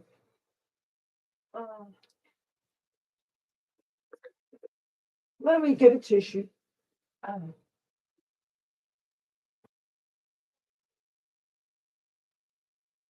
Yeah, I support Israel. I just forwarded a petition to have them return the hostages, and I put it on Twitter. Pardon me.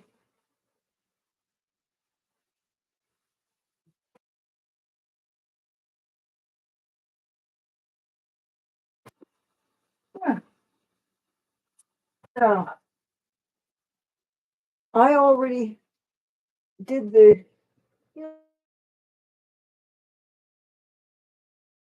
I have a comb here. I could use some hair off. That bleach stuff I put in my hair was actually very runny. And as a result, the bleach, instead of just going to the roots that I wanted to cover, it went all the way down. Usually, when I do my roots, the bleach only lightens like here, it doesn't go down here. That means there's potentially a lot of damage. This hair is very fragile. I love the curl that it gets naturally. I don't. I go to bed with a wet head. I just leave it alone. When I was in LA, I would straighten it, or I would flat iron it and tease it up, or I would most commonly crimp it. I love crimping irons. And I ordered one on Temu, but the last stuff I ordered, the package couldn't get delivered for whatever reason. And it was like they were really cheap. They were like $4 and some odd cents. It's got to be this little thing, little crimping iron, and I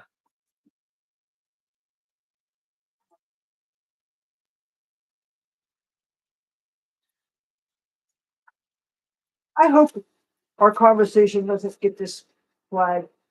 See, that's the whole concept of, especially if I'm responding to a comment, you know, no matter how you feel about what somebody's doing, squatting your land or whatever, or maybe you don't like their religion, or maybe you don't like who they voted for, or maybe you think that their husband or their father beat up your husband or something. I love Ukraine. I love Ukraine. Maybe this is a simplistic view of it. I have a story that will blow your mind, kind of, that involves Ukraine, and Iran. I'm going to do the too long didn't read thing. There's good people all over. There's good people in the most scary countries where they're controlled by oppressive regimes, and people are stuck where they're at and they can't get out.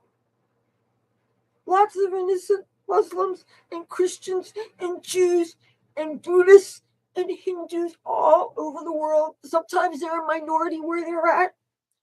Sometimes they are in the majority, but their government, like you're a woman and you can't expose your hair, or oh, you can't wear pants, or oh, you can't send your girl children to school, or oh, you can't escape or divorce your abusive husband, or oh, you can be a child bride. There are things going on, or the clitoridectomy surgeries that they do to some Muslim girls in some countries, and there are certain real serious abuses. Oh, the things going on our own southern border. You two, don't shut me down for this. People are suffering just trying to get here. They know that America's a beautiful place and they know they have opportunities here, so they're taking and they're being exploited by bad people that are making lots of money. Okay, some of them, yes, is how you survive. And unfortunately, though, there are some people that come here with maybe they want to kill all of us who are Americans. Maybe they want to kill everybody who's Christian. Maybe they want to fill in the blanks. Or maybe they just are mentally unstable and don't care how many people they hurt, or I don't know. But there's lots of reasons why a person could come here, and we have no way of knowing because we don't know who they are. And they come over here, and our economy's kind of in the tank, and everything is so damn expensive. And we have a lot of homeless people on the streets, and we have homeless veterans who should not even be on the street. And here, all of a sudden, we're flooded our resources that are limited as they are. All of a sudden, there's all these people, and we're trying to take care of them and be kind and love our neighbor, as is the human thing to do, no matter what country you're living or what your religion is. It's just, love your neighbors yourself. It wasn't invented by Jesus. It's just a basic gold rule kind of thing that just seems to work, And also the occult principle that what you put out, you get back, and you have seen this, right? And you see the I'm sorry, the light. Anyway, that was an altar. If you anyway, yeah, I believe in watching what it is you put out so that it doesn't harm yourself or other people, and that's part of also my mission. If I have anything cohesive about this channel, is I want to be a force for good in the world. Okay, I want to be educational. I want to be entertaining. I want to be a place where you feel comfortable, where you can feel like I'm going to pull my chair up and I'm going to pull myself a cup of coffee or a beverage and, smoke them if you got them, whatever. As long as you're not cutting up a rabbit or sticking a corn cob pipe off up somebody's ass without their consent, please just be kind, okay? And I never want my channel to inspire any of you to do any of those things. And yeah, and again, please don't babysit your kids in front of my videos unless it's specifically absolutely safe. Because I know that I've had some viewers that have watched me since they were 16, and those were weed videos. And I think that's one thing where, if it's marijuana content, to me that's pretty innocuous. But there are some people that might not agree. But I mean, I was smoking since I smoked my first weed when I was 14, and it was with my aunt who's 3 years older than me. And I had certain very meaningful memories with key people over marijuana. A good aunt of mine, my mom's best friend, Aunt Joan. My mom, tell you a little story. My mom went to Florida with grandma.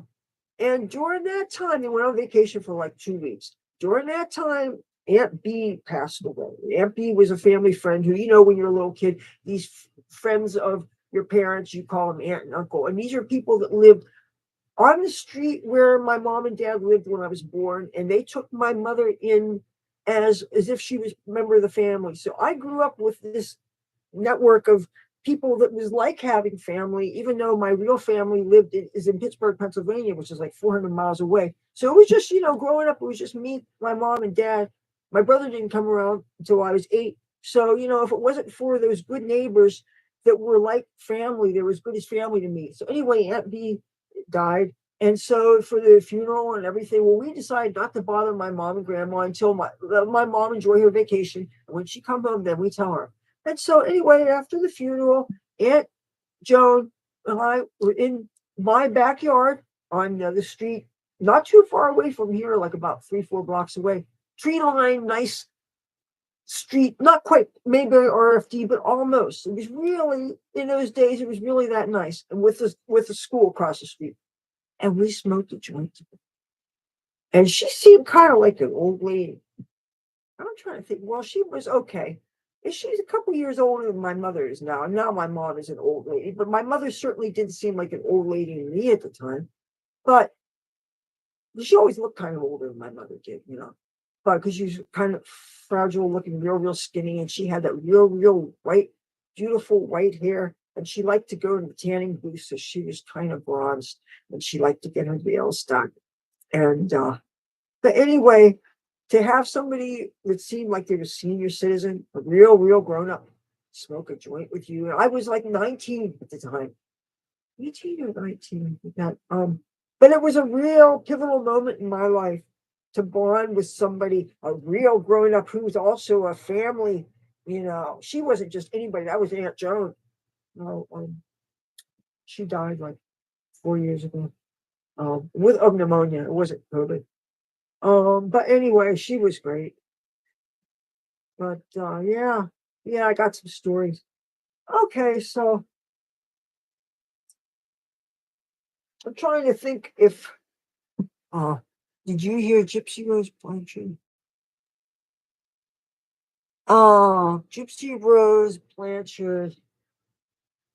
Did she kill her mother in self-defense, or refresh my memory on that? I just saw something about that.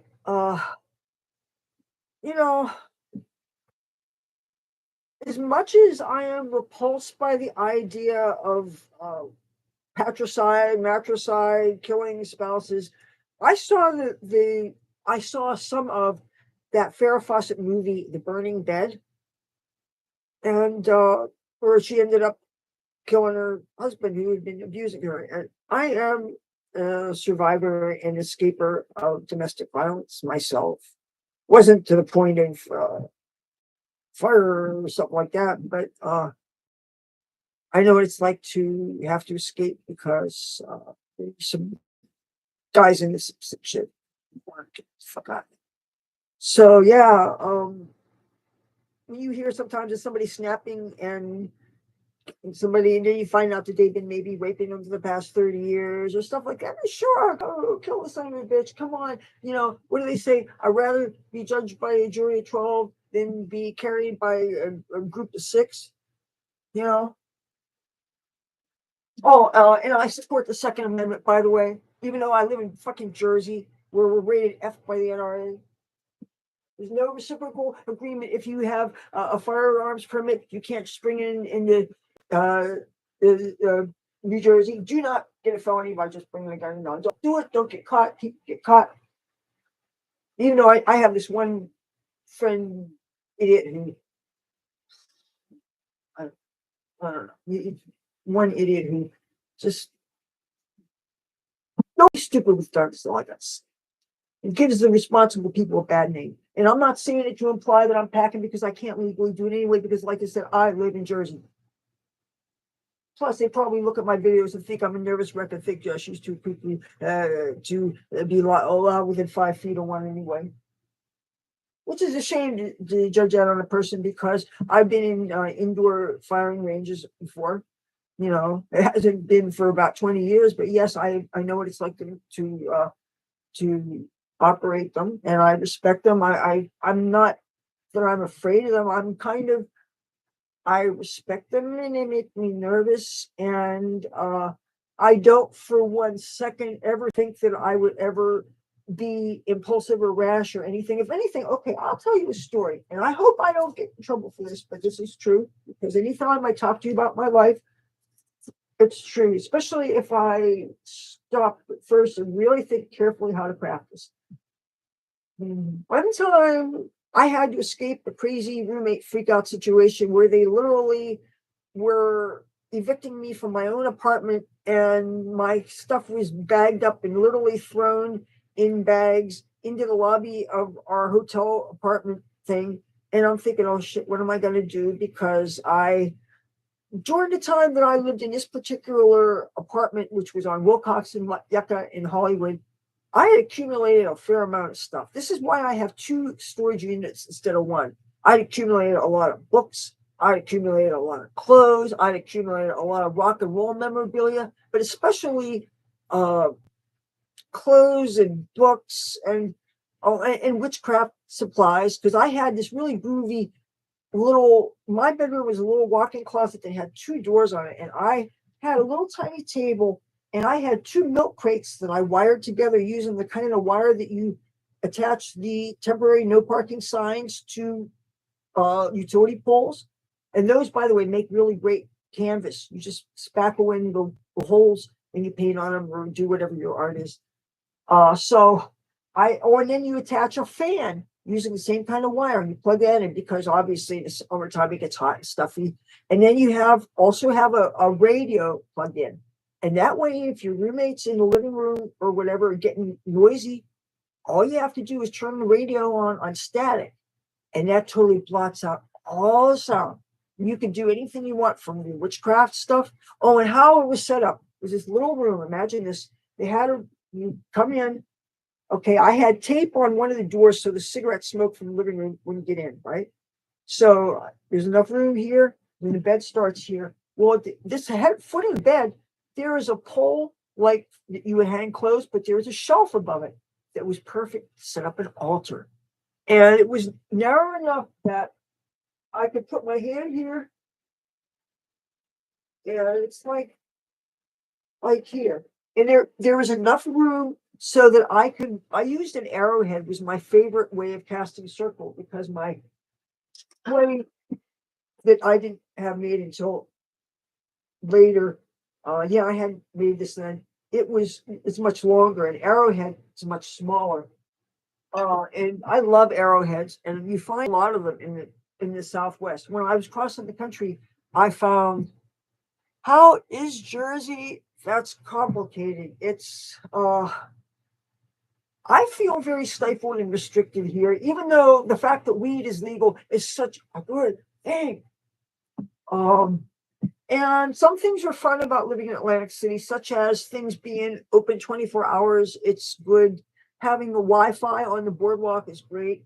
Having casinos, having Wi-Fi, so that if my Wi-Fi kicks out at 3 a.m, and I'm a night owl, I also do things to make a little bit of coin online, like taking surveys and stuff, watching videos that whenever the commercial comes on, you get paid by the ads. And then they end up sending it either Amazon credits or gift cards and stuff. I'm trying not to do much at all with PayPal, because the IRS comes after you if you make more than $600 in PayPal in any given year. So I try to avoid that, because any way you try to survive, they're trying to go up your ass like you're the turkey and they're stuffing you. You know, that's how it feels. I can only imagine. See, I'm the kind of person, though. There's a cartoon of, say, a mom and her little boy were in the ocean, but they were not looking at the ocean. They were looking this way. And a big wave comes up, it sweeps her son out to sea. And of course, her mom's freaking out. She's like, God, bring my son back. So another wave comes back. There's her son.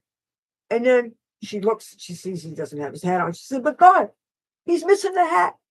I'm kind of like that in a way. You got to kind of be grateful for, even if it's not everything perfect. Damn, at least, come on. Just like those people. Well, how's about that Alaska Airlines plane where that lid came off? And oh my goodness, and a miracle that there was nobody assigned. It was in that seat where the window was. But I hope everybody got their cell phones back. It's a good thing there are no animals that got sucked out. I mean, that could have gone so wrong. That was a miracle that it landed. It's a miracle that those people got saved. I don't fly anymore. Hey, last time I flew was 1992. And I don't like flying. I don't like turbulence. I flew through a thunderstorm going from Philadelphia to Chicago, and it was scary. And the only other time since then I flew was Burbank to Phoenix, Sky Harbor Airport, and that was I had to escape that terrible guy. And he had a public access cable TV show, and it was you ever have a kind of breakup where this town ain't big enough for the two of us? Well, I figured let me get out of town. And this girl who was a fellow stripper, she said, let's go to Phoenix, because she said she knew a lot of people. We could floor space. She knew a band called Flotsam and Jetsam. She knew some people in the thrash scene, and I had no idea who they were at the time. But all I know is we went out there. She wrote these checks, which is how we got on. And the thing is, I didn't even want to fly. Ooh, battery low. Ooh, oh.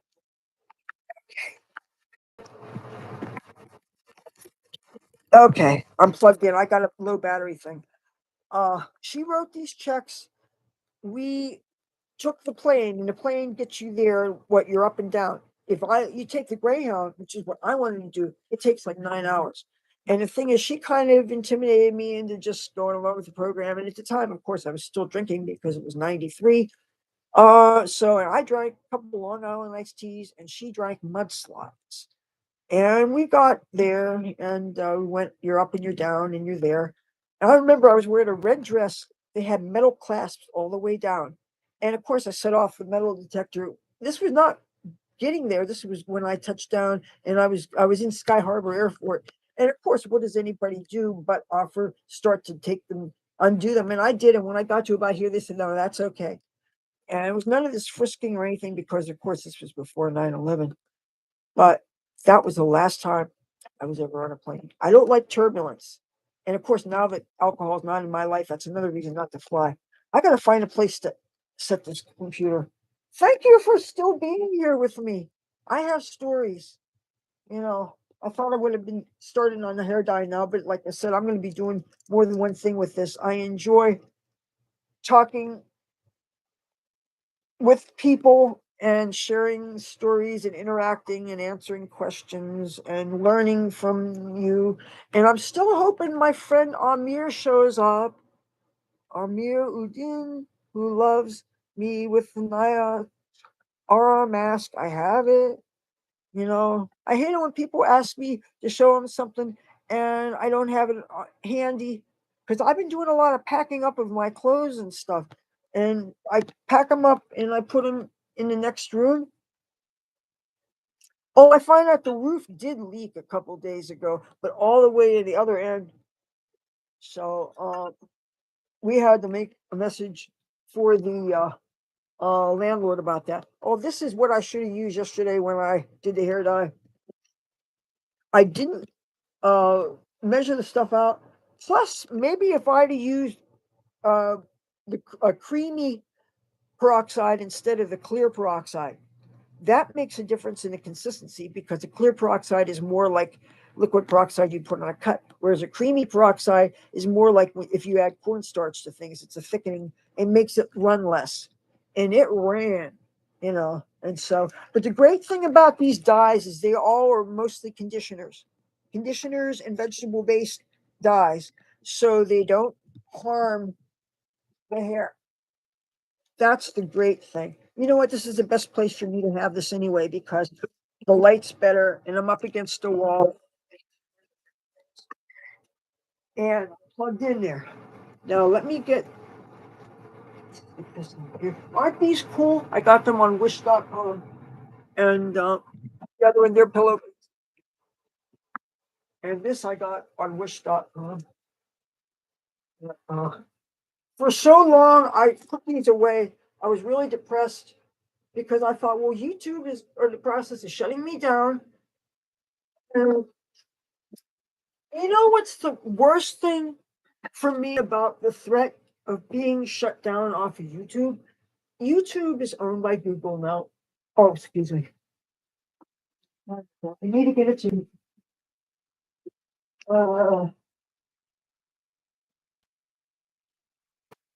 yeah, YouTube is owned by Google now.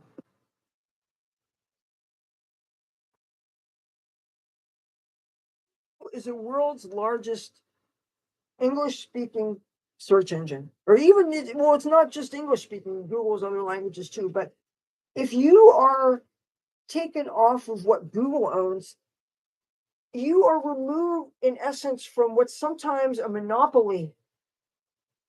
It would be basically pulling the plug on your existence in society. It would be almost like a kind of death. And I was, yeah. You know what kind of pisses me off? I've had email addresses since my first Hotmail account, which is the only Hotmail account that I've ever had, and I still have that account. I've had a number of Yahoo accounts, but they've all expired. And the ironic thing is now I can't even get a Yahoo account if I tried, because in order to get one, you have to have a cell phone, because you have to be able to get text message codes or something.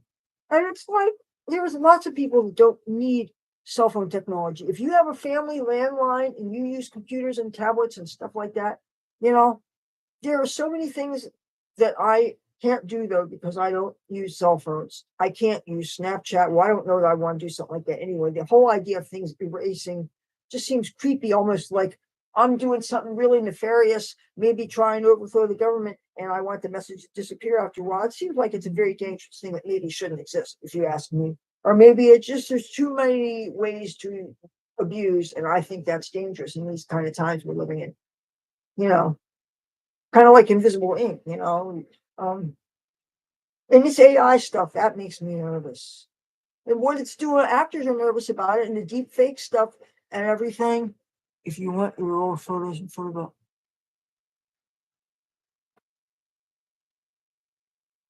Yeah, okay. Thank you for bringing that up. I hope I haven't lost mine. For the last couple of years, they would give me occasional reminders about my photo bucket pictures. But the kind of computers that I had, the photo bucket site would always freeze them up. I wanted to go in and delete the junk, because there was a time when I used them to store Michael Jackson pictures, Kiss pictures, comics, all kinds of things that happened to be purple, things that cult images, just all different kind of things, so that I could have images to trick out my MySpace pages. I love MySpace because it was how I started to learn my first HTML, like so many people did. But when I first started on MySpace, I had a web TV. And if there was any kind of media on it, it totally froze the screen. And of course, you used the dial-up connection with that. And oh, yeah, that was when my father was still alive. I finally got my first, we had two web TVs. I remember I had a couple of friends in Hollywood that had web TVs. How I got my first email account, and this happens a lot, I guess, when you are on and off the streets, or you have friends that are on and off the streets. There are some people who are the early adopters of technology, the real, what you call nerds now, people who might actually have computers at home. And there was this guy, and he had two roommates, and they lived in the San Fernando Valley, and they each had a computer. And they had net zero was the internet. And of course, I and most of my friends, we were interested in going to the library. And spent a lot of time. There's this library in Hollywood called the Francis Godwin Meyer Library. That's a famous movie director.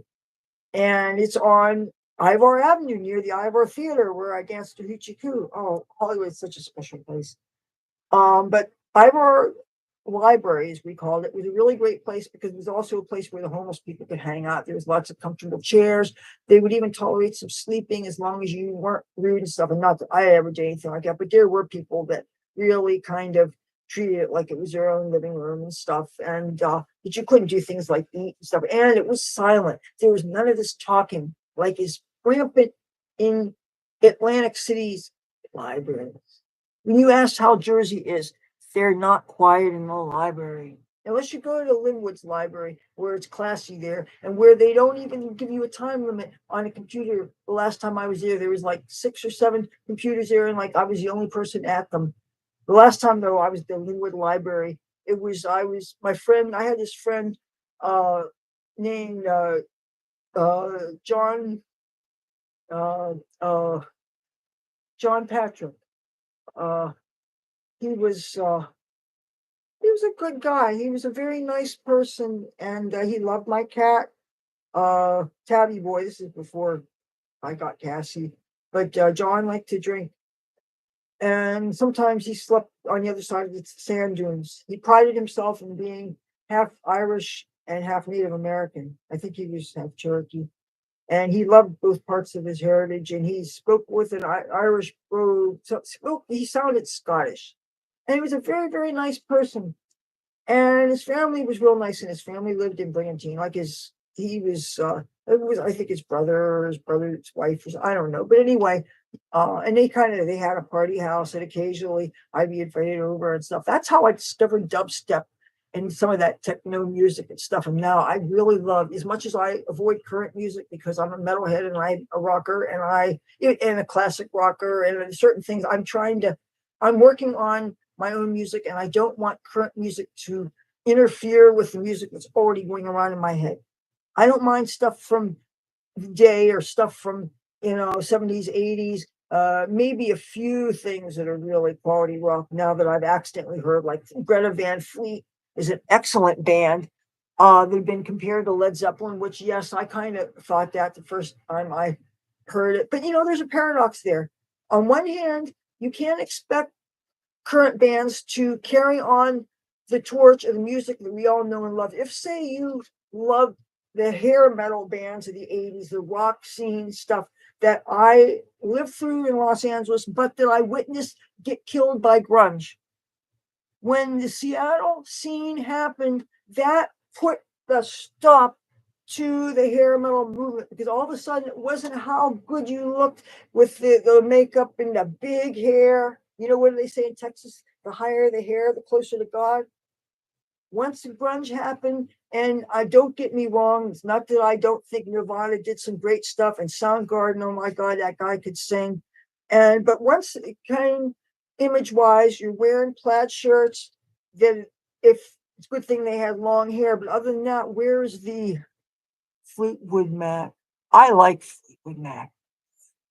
Oh, speaking of Fleetwood Mac, since you brought it up, during the fire in Maui, Mick Fleetwood had a place called Fleetwood on First. Got burned. And one of my friends who lives in Japan, who I met through Aerosmith, he's friends with Joe Perry, or worked with Joe Perry, or I don't know. But anyway, he's a guy that gets in airplanes and flies all over the world like that. And I don't like to fly, so I don't relate to that. But he goes all over the world, and he's been to Hawaii a lot of times. And we became Facebook friends after I met him at a Joe Perry concert right after Ace the cat died. Anyway, I remember him posting from being at Fleetwood on First in Hawaii and how beautiful it looked. And they every night there was a different band, and I guess it was a restaurant and a bar and a club and everything. And so it's funny when terrible tragedies like this happen, all of a sudden it puts a personal thing on it. You remember, also, I know somebody who posted pictures at that place, and we should be empathetic about people's things anyway, regardless of whether we have a connection or not. If I'm watching the Weather Channel and I see Wichita, Kansas, somebody's house blew away and they lost their dog, I'm going to cry and I'm going to be sad about it. And I don't know those people, but still, you don't want that to happen to you. If you don't care. Yeah. And why are our veterans out there? Okay.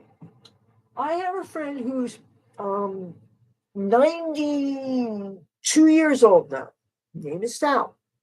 He is a Vietnam vet. I met each other in Venice Beach, California. Be patient with me. It's a bit of a long story. We've been friends since 1986. Okay. I met him when we knew somebody that made sandcastles on the beach.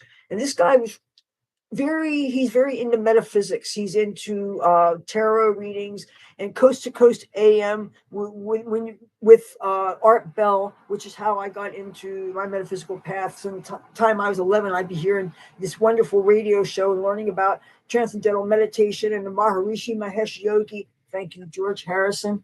That was a big part of my life. The Beatles. Oh God, Hare Krishna movement. They're turning me on to certain aspects of Hinduism. Not that I could ever buy the asceticism or the depriving myself of pleasures or the depriving myself of sex, drugs, and rock and roll, mind you, but I still enjoy their company and I enjoy their food, and the chanting does give you kind of a high. And now you saw the pretty Indian clothes I have stuff. But no, he was a Vietnam vet, but when I knew him, he was one of the most old person that I ended up having as a friend. He ended up he ultimately introduced me to a photographer who hired me as one of his models. And for 4 years, I was a full-time model, not famous or anything, but the guy did Greek mythology sessions where he was so smart that he was actually, oh God, what kind of science was he? He was involved with aviation. He was technically a rocket scientist. He was a brilliant man who, as a side hobby, was a photographer, and he translated Greek myths in and out of ancient Greek. And he would have models dressed in Grecian-looking clothes, which, think veil-y, like togas of different colors, and they were kind of see-through, okay. And they were just beautiful pictures, and you got paid in cash, and he gave you slides and prints, and he made me a whole book of the Greek, and kind of that was in my modeling portfolio. But unfortunately, I lost on a Los Angeles subway going to North Hollywood. In it had to be 2001, I guess, and I'm still traumatized by that. But anyway, because that's almost like there's no proof that it exists. And he's dead now, by the way. He died in 2002. He had diabetes, and he had a couple of toes removed, and he even got in a couple of car accidents because it affects your vision. But I don't know how ultimately he died. But anyway, he died after I'd last been in LA, because I left shortly after 9/11, and he passed away. And when his wife, wasn't too thrilled about all his pictures and slides of the models he took, because ultimately the models were naked, but very tasteful and beautiful and stuff. And anyway, I guess if you're the wife and you know that your husband takes pictures of girls, but you're all of a sudden seeing all these pictures, she probably wasn't thrilled. But anyway, she gave me all my pictures to Sal, the guy that I'm talking to you about. And he's somebody I kept in touch with through the years, through email. We get Christmas cards, we exchange Christmas cards together. I never stayed at any of his houses or anything. Oh, his living situation. He was most of the years I knew him, he was a caregiver. He worked for a rich lady that lived in Hollywood Hills. She couldn't take care of herself, so her family needed somebody to live in and I guess run errands and maybe do some nursing kind of stuff, or maybe there's a nurse, but he was like a Guy Friday, or I don't know. But for years he lived there and had no reason to expect that he would not be living there. And so he wasn't saving or anything. And abruptly, after I don't know how many years, they told him that his services were no longer needed and he needed to move out ASAP. He was by then in his 70s, and his health started to decline. That is how he ended up on the street. There are so many veterans giving sacrifices that most people don't even think about. But you go in there, you don't know what your chances are. Do you see the commercials on TV, the people that are missing arms and legs, that have neurological impairments, or the things that you don't see? There's things you may think a person looks perfectly healthy, because there may be things that happen, traumas you can't tell. All injuries are not visible. I might seem weird, me being a civilian, but my dad was a Korean vet. And through my political interests, I've met a lot of military people. I've been friends with a lot of people online that are veterans, and we have other things in common, like maybe this one is into witchcraft, and maybe this one is a real big Trumper, and well, lots of them are. But, I've been privileged to get a lot of perspectives from people whose opinions I trust and who know a lot about things. And, it's kind of like watching things on TV, documentaries of places you know you're never going to go. But if you're seeing these things, you're hopefully you're seeing the reality and you learn something, and that's a great thing about video thing. But let me blow my nose a bit. So he got put on a waiting list for housing. They have housing set aside for veterans, and they have this lottery thing. And it was a good 3 years. Now, I don't know exactly how he navigated this homeless thing. Some people do tents and sleeping bags. Some people do sleeping bags only. Some people go under underpasses, which can actually be fun. When I was homeless in San Francisco, we were at United Nations Plaza, which, okay, imagine, here you go. I'm going to take this light out so we don't get, imagine this. Oh, imagine this was a fountain. Okay.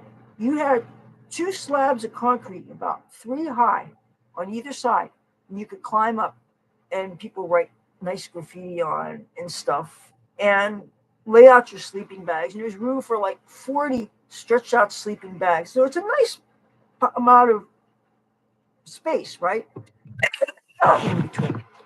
And Food Not Bombs showed up with not sandwiches, bagels and bread. Most amazing bread, because San Francisco is a place where you get some of the best bread. I can't say in the world because I haven't been worldwide, but maybe in the USA, the sourdough bread in San Francisco, OMG, the bagels rival New York City bagels, and I love New York City bagels.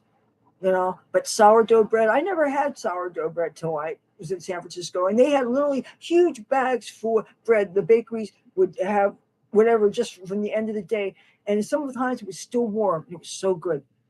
So yeah, they would have these showing up with soup.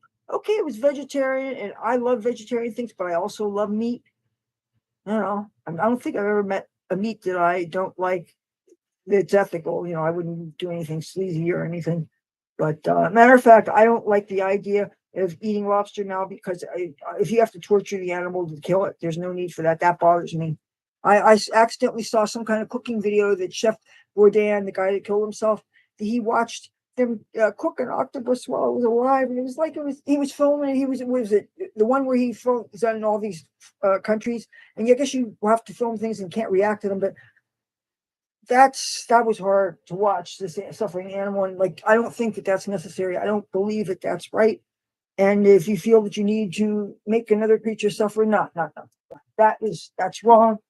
That's my morals. So yeah, I hope that doesn't fall down. So all right, I actually did say I was going to dye my hair, right? Hope I didn't freak you guys out, but no, I give a damn. So I want my channel to be a force for good. Oh, I want to alert you guys to something. But yeah, they finally got him a place.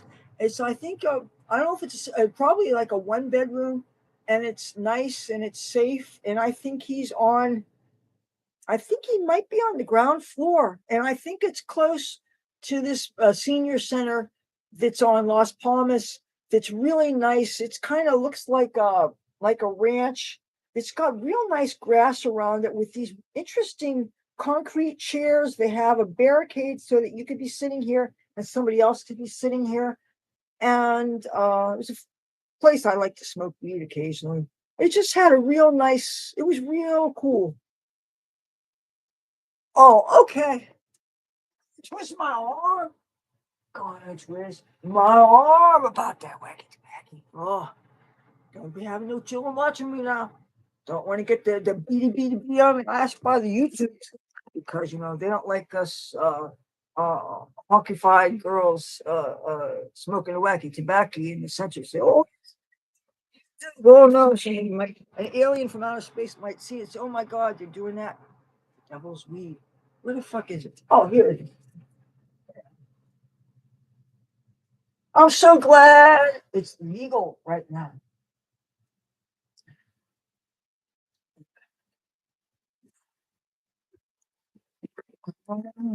Decent guy.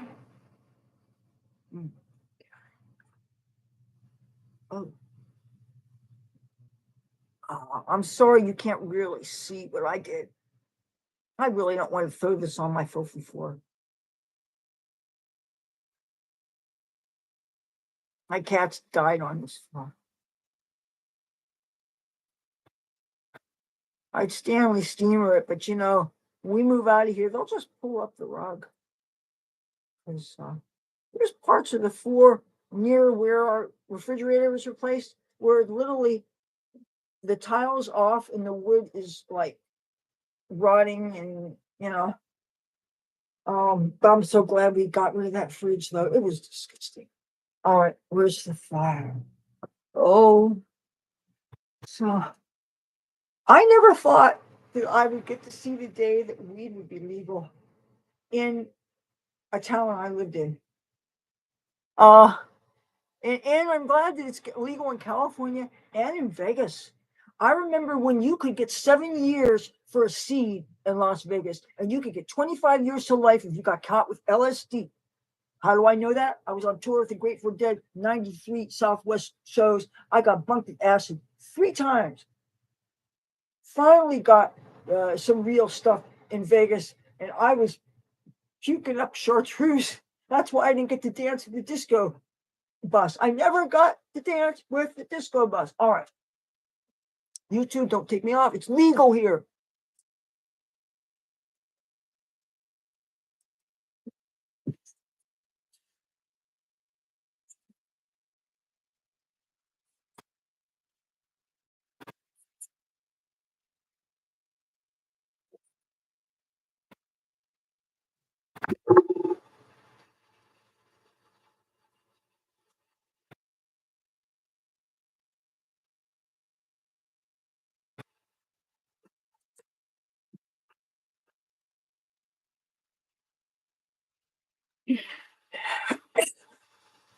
Thank you, whoever stuffed out that blunt. It was like, dude, it was this long. And somebody stuffed it out in front of Tropicana where those they plant those planters. Oh, by the way, they got rid of that coffee shop. Whatever, I don't know what the name was, but they're building something new there. I don't know what they're doing. It seems to me the casinos all keep on adding all these extra pizza shops. And come on, do you have enough pizza shops? We need Chinese restaurants. We need Asian restaurants, especially if they're open past 10. Why is it so hard to find? If I lived someplace that had access to Asian food 24 hours a day, I think I died. Is that too much to ask for? California, okay. Hollywood, this is a plug. I'm not sponsored. There is a restaurant in Hollywood, California, and I hope I'm pronouncing it right. Sanam Luang Cafe. They're Thai. They're on Hollywood Boulevard, like 3 little blocks east of Western. Or west of Western. Wait a minute. West. Yeah, east of Western, because west is the ocean, east is like East LA. And the corner of Western and Hollywood Boulevard is also not only a bus stop, but a subway station. We have subways in LA, and it's so great because you don't need a car to get around. After my car got stolen by bad boyfriend number 1, do you think I was going to run home to mama? No. I know how to catch a bus. And there was so much that I happened to live in a perfectly walking area. My P.O. box was on Wilcox Avenue.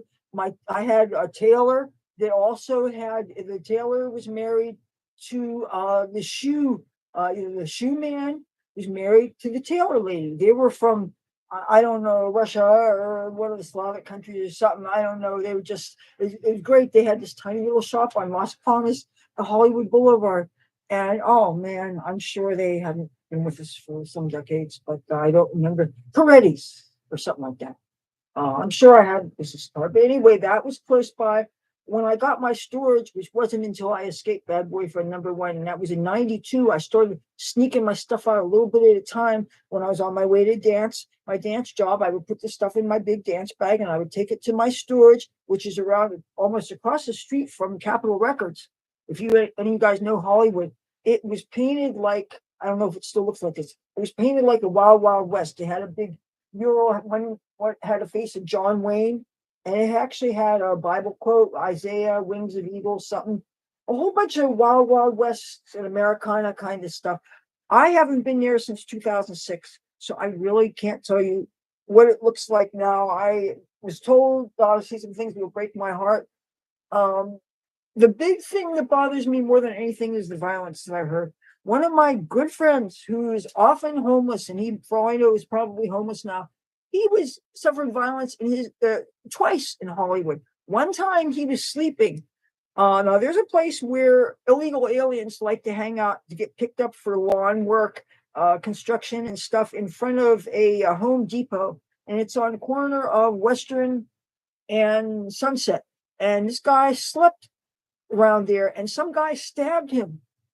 And it was like wherever his heart is, the guy was like 2 inches from it. If the guy was 2 inches off, it would have killed him. And he did nothing wrong. He was fucking sleeping. And there's some people that would do something like that.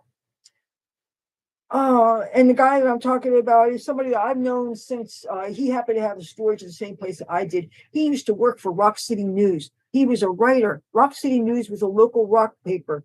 And this guy, he's still a very talented writer by the name of Ronald W. Vaughn. He reviews, he loves female music acts, groups like Fanny, female guitar players from the 70s. He's a very good writer. That he worked, Rock City News was before it was Rock City News, it was called Scratch, but that was before I got there. I didn't get there until I flew out there in 85, but I didn't move out there until 86. So, and I drove my Dodge Daytona Turbo Z that was fire engine red, that with only 13 days licensed driving experience from Atlantic City, New Jersey to Hollywood, California. Well, actually, it was Los Angeles first.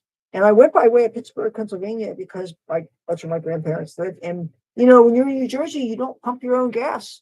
And I needed to have somebody teach me how to pump my own gas. And since I've been taking Greyhound to Pittsburgh and having somebody from the family pick us up from Greyhound station and watching them drive the winding roads and go through the tunnel to go to grandma's house, I knew how to get there from my car. Even though my mother says that I actually met my grandma on the Pennsylvania Turnpike. But the thing is, I know how to. You remember the winding roads and the things and the landmarks and the stuff. And oh gosh, you got me reminiscing about Pittsburgh and my grandma. Oh, and here, this is who I'm talking about. My grandparents, Pittsburgh, Pennsylvania. Clarana Stankus and Leo Stankus. Doesn't he look like a proud, benevolent Russian dictator? Well, he was and he World War II vet. Okay, the Battle of the Bulge, World War II. He parachuted down from an airplane onto the shores of Normandy and ran up the hill. And I don't know if he got shot in the knee or something, but anyway, he went there and did what he did, and he came back, and obviously it was able to fall in love with her, and marry her, and and they're Pittsburgh, Pennsylvania, Bridgeville, Upper St. Clair, and so yeah, I remember how I've been taking Greyhound with my parents to go to Pittsburgh for like summers until I started working full-time security at Convention Hall. I would be we would go there the month of August, and the summertime Pittsburgh is so much fun. And we'd invariably, my dad and I would go to some Pittsburgh Pirates games. And yes, I am a Steelers fan. So yeah, my heart is still in Pittsburgh. But anyway, yeah, I remembered how to get there, but my grandma had to teach me how to pump my own gas, because New Jersey, it was never legal. It was New Jersey and Oregon that you just can't do it. And if you just can't legally do it, you don't have reason to. And, but yeah, that was another special thing. I can, I had a fear of fireworks, the sounds, but one time she came to visit, and I think I was 12, and we got on Ferris wheels. Another thing I don't enjoy, by the way. And while we got on a Ferris wheel, it was about, I don't know, 9, 10 o'clock. It was at that $1 Million Pier here in Atlantic City. And while we're we were on the Ferris wheel. All of a sudden, right at the top of the Ferris wheel, the fireworks started. And I mean, I had a fear of the sound since I was little, where I was just really kind of made Fourth of July is not fun for my parents because they had to close all the windows and they had to try to talk to the neighbors about, I was kind of a little wuss. But anyway, I had this thing that I idolized my grandma because I mean, look at her. Can you imagine when she was even younger? She was a fucking hot. She was like a Marilyn Monroe type. I had pictures of him like in his uniform, and they were a beautiful couple. And it was a nice family and stuff. But now my mother, she's not actually. Well, he's not actually my grandpa because what it is my mother, she was married to a guy when she was 15. He was 19. And he and his family, they wanted a boy. And they were going to name him Dennis. And well, my mom, the little girl, and the kid was 19 and he got scared and he abandoned her when she was in the hospital with my mom. And I don't know, their family just totally disappeared. I don't know if they had a little bit of money or what, but my mother grew up with a very, even when their descendants wanted to connect, be friends, my mother didn't want anything to do with it because you know what, I was treated like, I don't blame her. But anyway, after she had been abandoned by that jerk of a man, she got the marriage annulled. A couple years later, she fell in love with him. They got married and doted on her like she was a queen. They did the till death do us part thing. They ended up having four more kids, two boys and two girls, my aunts and uncles, and all settled in Pittsburgh, Pennsylvania. And that's, I love them. And anyway, but they're dead. But yeah, so that's why we breed black and gold. It's one of the few things I have in common with my whole family here is that we love the Pittsburgh thing. But yeah, I don't want this. Well, hi.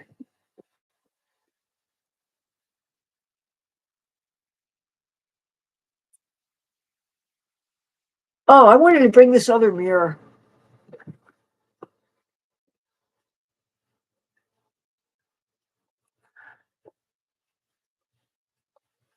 This has a.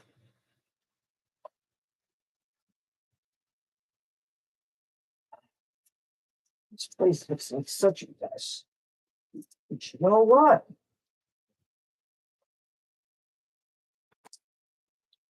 I've been packing up things.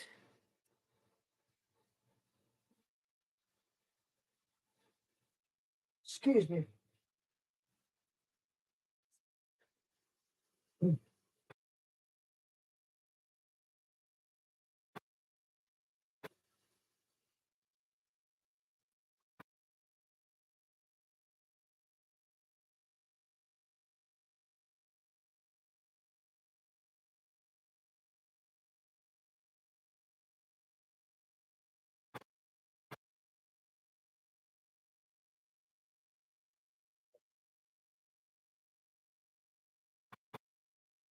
Oh, yeah. Just gonna show this.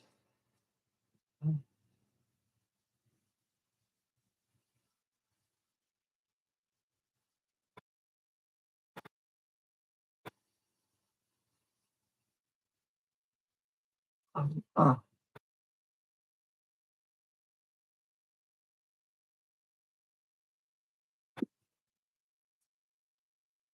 oh, yes. The only candidate I ever donated to twice. Did he get sick with Alzheimer's? Do you guys know? Or did he just file for bankruptcy? What happened with him?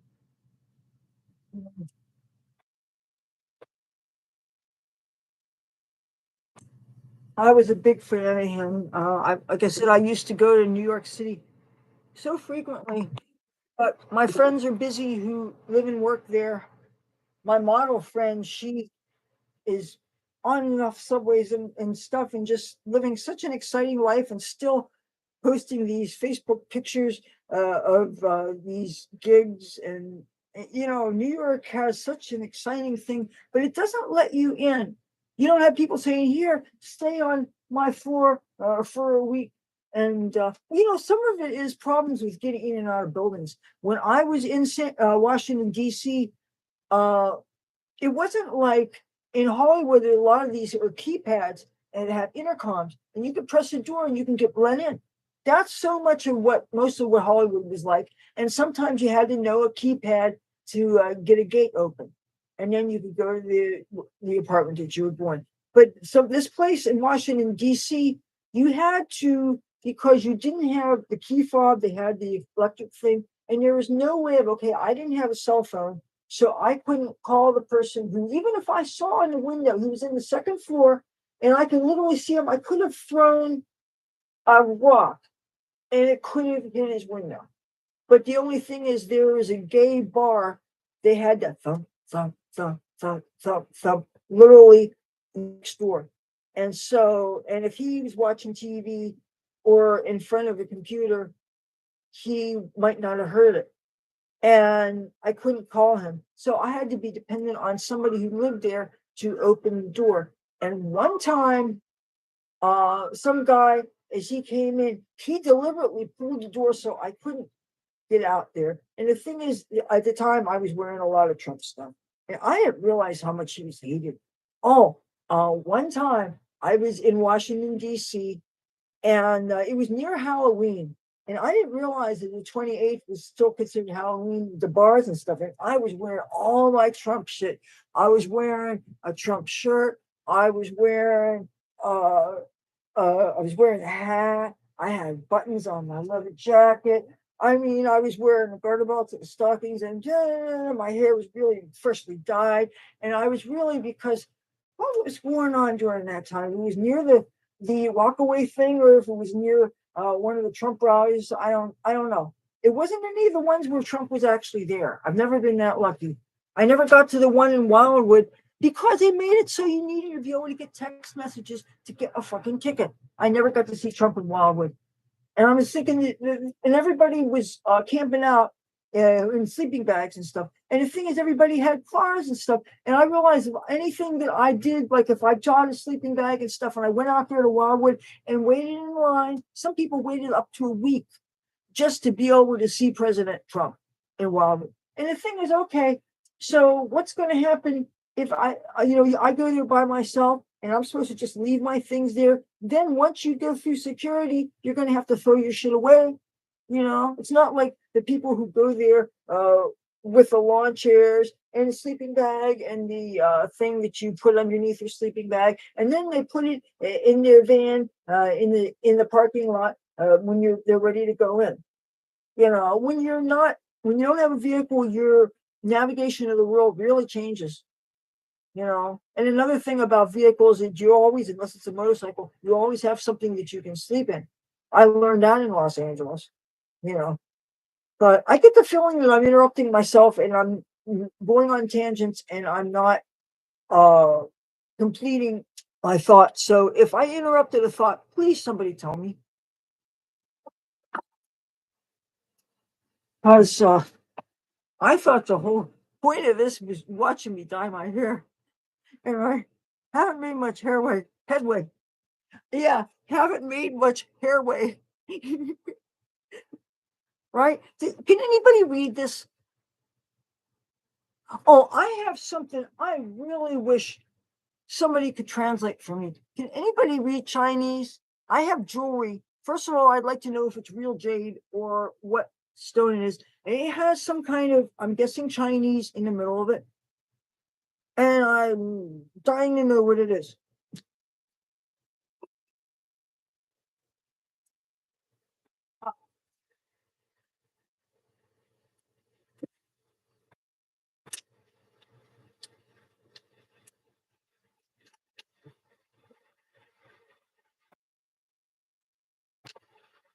Okay, I barricaded my door shut so that if anybody came home, there wouldn't be any door opening and closing because of air movement or And I also didn't want any smoke fumes to come out because I like to keep my privacy. Okay, I don't know which way is reverse and which way is what's front and which is back.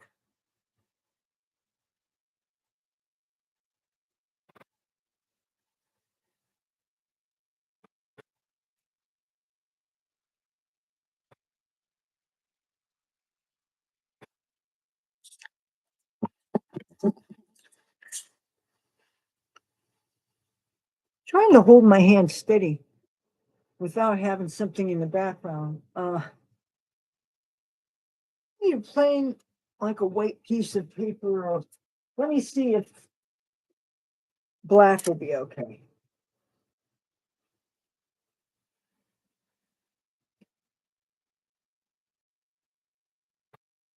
Or is it this way?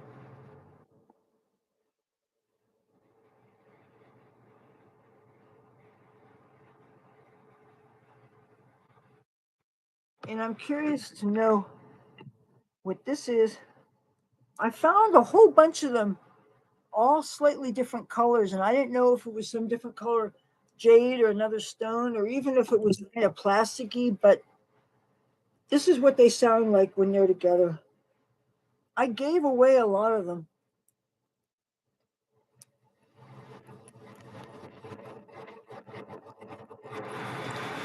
So, I'm even entertaining the possibility that they not be real or anything. So until I know what the letters are and what they're made of, I'm going to refrain from wearing them. And like I said, I'm really not a neutrals person. But okay, I'm gonna open up this violet. Oh, and these smell like grape, by the way. Punky color, violet, smells like grape. Now, see, something that's bothering me on this monitor. I'm looking at a very purple color, and when I'm looking in my reflection in my monitor, that looks blue, and that's not what I want. And the thing is, I read an article some years ago explaining the reason why digital photography presents blue to look, I mean, presents purple to look blue. Even though purple is at the end of the color spectrum, it starts with red.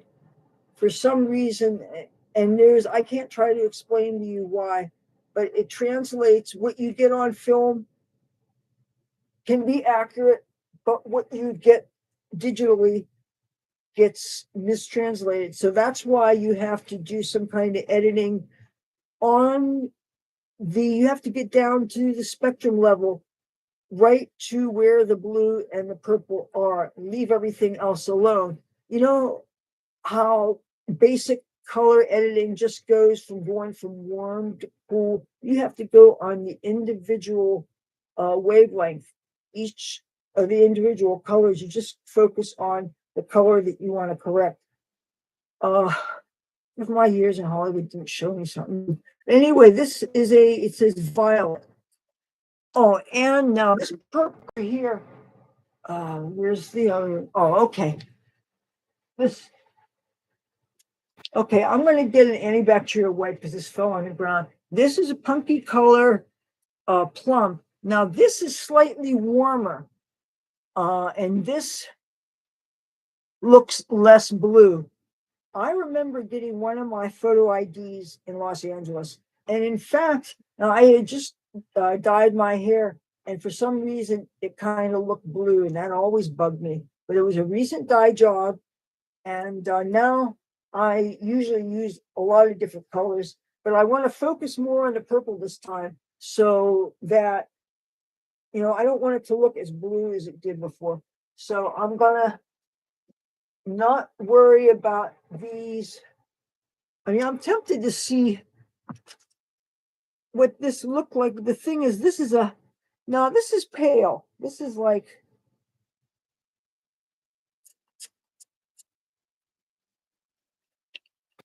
oh, I sprayed that in my eye.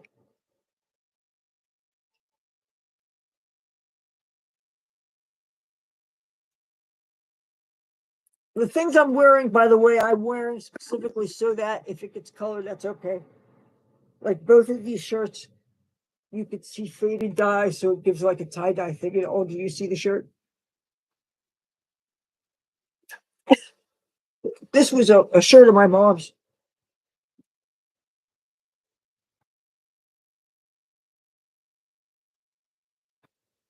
She worked there as a cashier. Okay, there's a bucket of wipes right here.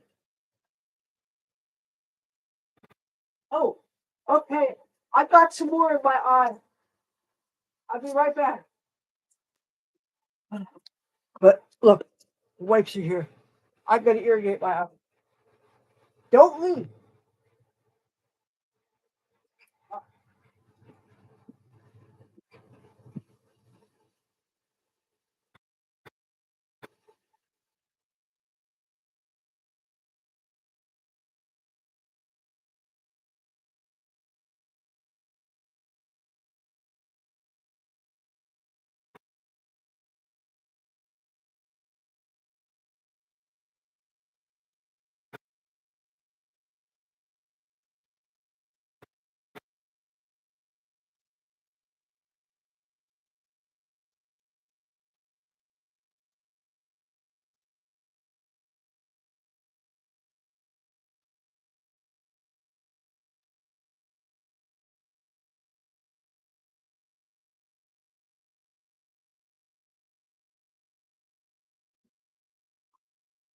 I'm fine.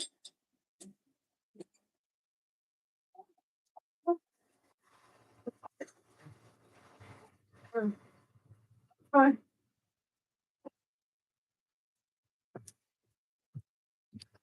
Oh, okay.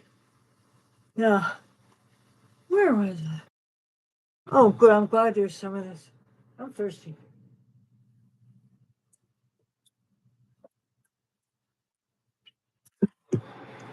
So yeah, anybody on the replay, if you can read Chinese, you can tell me what it is and which is a front and which is a back. Because I tried taking pictures and doing image search, and I thought that was supposed to be able to do that, but I'm just using this crappy built-in webcam, and I have more footage from Thursday night that if I could only edit it inside the computer easily. This is ridiculous. Before, I used to be able to just trim a few sections, and put together something usable. But there are some things where, say, I'm sitting down at the lounge and I'm going to get myself a plate of food, and there's like about 3 minutes of just the camera. Just, that's bullshit. Nobody's going to want to sit there and wait for you to get your fucking food. And obviously, once you get it, you're trying to not slip and fall and spill everything by the time you get back there. There's a lot to think about. And so I'm okay. All right.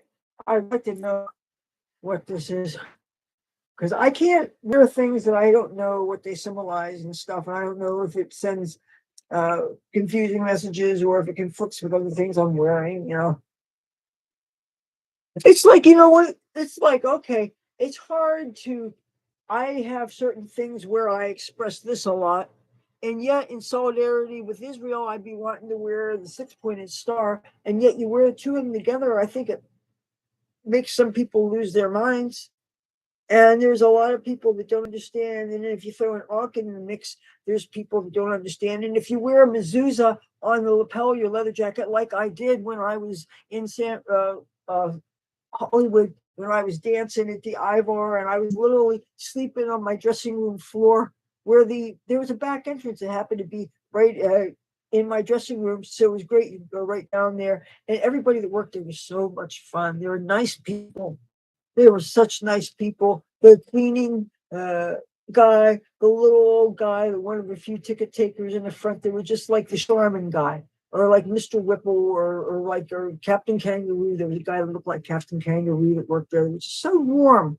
And the lady Barbara, put down the greenery, you'll see the scenery. She was this beautiful, beautiful blonde lady, kind of like heavier Mae West, real warm and friendly and kind, and yet she'd been around. It just was an old showbiz broad herself who I think used to be a dancer in Vegas or something, and she had pictures to prove it, and she was great. There's so many great people that work there and stuff. And unfortunately, the city of Los Angeles decided to shut down, bought it out rather abruptly, and turned it into the Inner City Cultural Center, where its space is used for all kinds of things for a wholesome nature and an artistic nature, which is all well and good, but still, it's a shame that they did that to us, because for years that used to be a place where national touring acts, usually R&B and jazz and big band, the Ink Spots played there. There was a room that had old flyers and stuff dating back to like the 30s. Did this place, the Ivar Theater, had played. Glenn Miller played there. People that I hadn't necessarily heard of played there. It was a really place, a very special place, and then it ended up being a place that had burlesque dancers, but it was when dancing was not things with holes in it, and where there was individuality, and it was fun, and you put give the cassette to the person in front. There was none of this tip outs and none of this, okay, I did this for you, so I'm going to expect $5 at the end of the night. None of that, you know. Nobody ever hurt anybody that I know of. Nobody ever grabbed you. There was nothing to fear. And because they didn't serve alcohol there was, I guess, no liability on that. And there was a bar next door. And I'm trying to remember what it was called. But it was a tiny little narrow place. It was real dark inside. And oh man, then the city shut that down. And then a little earthquake that interrupted the World Series, October 17th, 1989. This was an earthquake that affected San Francisco. It was so bad that one of the Oakland Bay Bridge, I believe, broke. People had now. My connection to this is I remember that day that the World Series was interrupted because we were all dancing, and tremors could be felt as far as here. And I remember being on stage, and it's happening, and you have nothing when you're standing on a runway, which is okay. Not real narrow. I would guess it's much. Oh, I'm glad there's no water in it. You see, I'm forgetting with my cats there would have always been water there. And how long have they been dead? Okay, so I'm trying to think. Stage was way wider than that. Way wider than that. And it was a running stage. So there was literally no way to fall off the stage unless you got real close to the lights or something. And since I was very rarely drinking when I was on there on stage, trying to think, really, I don't think I really. It's because I didn't want to fall off the stage. That's the thing, is you're wearing high heels for the most part. Nobody wants to fall off the stage into the audience. Have somebody, first of all, you're worried about hurting yourself, breaking a bone or something, or having some perv. What if you were naked? Having some perv touch you? No. So drinking, getting drunk is not a good idea. Not that we didn't throw parties and stuff, because you could stick people in the back way. Like I said, the door opened up to these steps that went up. And do any of you people who are Kiss fans, do any of you remember the fake Ace Frehley that was on the talk shows? He was running around impersonating Ace to get in places and stuff. I met him, and I took him to the Rainbow. I met him here at the Ivar. It was very common for us dancers to sneak people in up those steps. My roommates on Cosmo Street. Hi, Cece. Cece's in Boise, Idaho now.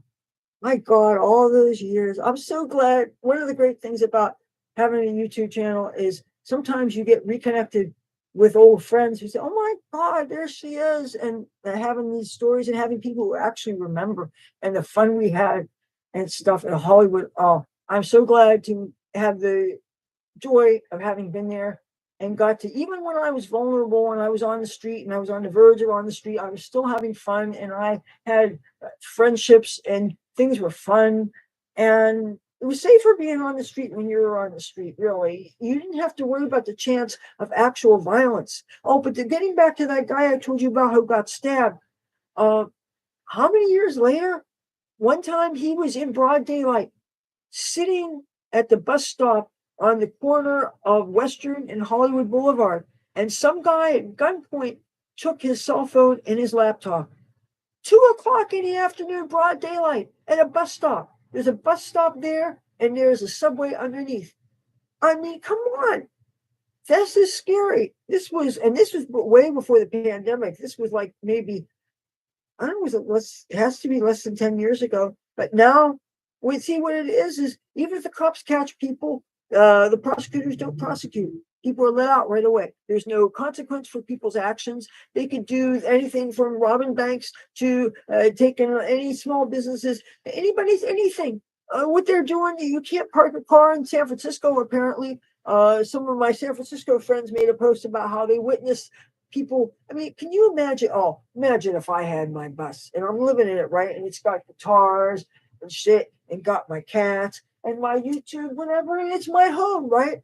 And I go out there to walk around and do something and have somebody take that or go ransack that. I can't even think about it. And to be that vulnerable. And then, of course, these cities that are increasingly making it illegal to sleep on parked car in the streets. I was told I'm hoping that this neighbor who drives school buses and jitneys and stuff, he's going to teach me how to drive big vehicles like this. And he says, of course, I'm going to have to get a different kind of driver's license, because even though I'm not doing it, driving for commercial purposes, the license, we need to have certain skills, obviously, to operate a bigger, heavier machinery. So I guess I get that. But now I read somewhere a couple years ago that if you have an addendum to it, it costs a little bit more to register in the beginning, but to have it classified as an RV, it gives you some protection, so that if you happen to be in some funny state where you're not drinking and driving or smoking and driving, but cops happen to pull you over and happen to have found, or say you've been parked somewhere for like a week because you're actually living there for a while, and say they find things, and you don't want to be accused of imbibing and driving and actually running the risk of having zero tolerance and having your vehicle confiscated. Who wants their home impounded? That's one of the things that always scared me about when I drove my car across the country, is that this is my baby. This is my Dodge Daytona Turbo Z. I did go there with a little, I don't know what kind of stone, volcanic stone, some kind of pot pipe. I stashed it up so that I didn't want to be pulled over and have this dog that smell. Even though I hadn't smoked for like 2 weeks before I went out there, but still, I didn't know. I was paranoid, not wanting to take any chances, and very new driver, and I just wanted to get there safely. And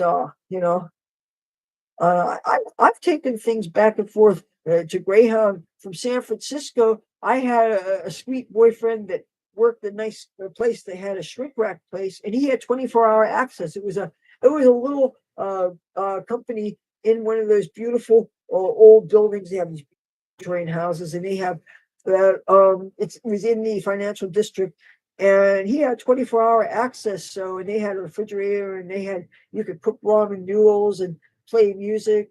And we were there one time during an earthquake.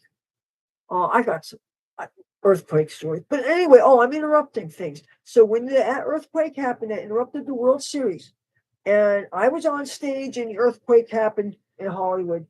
Now, I had two fellow dancers that I also sometimes shared hotel rooms with, Ingrid and Sylvie. And also my friend Glenn and Cece, who lived on Cosmo Street, they wanted to go up to San Francisco to get a ferret. And at the time, ferrets were illegal in the state of California. So I had a car, right? So we went up to San Francisco to go and get the ferret, and we ended up staying there for 2 weeks. And so that was my first experience with San Francisco. And at the time, we each used quartz crystals. Let me show you something real special. Fuck. I dropped this on the floor. This is a And I just dropped a lapis lazuli heart. I don't know what that means. Okay, now I gotta be careful here. I don't want to spill any more of these. This is a bag of rocks and stones and, and moon stones, but lots of crystals. See? And this bag is a small place. Oh, do you guys have any idea how to find this fabric?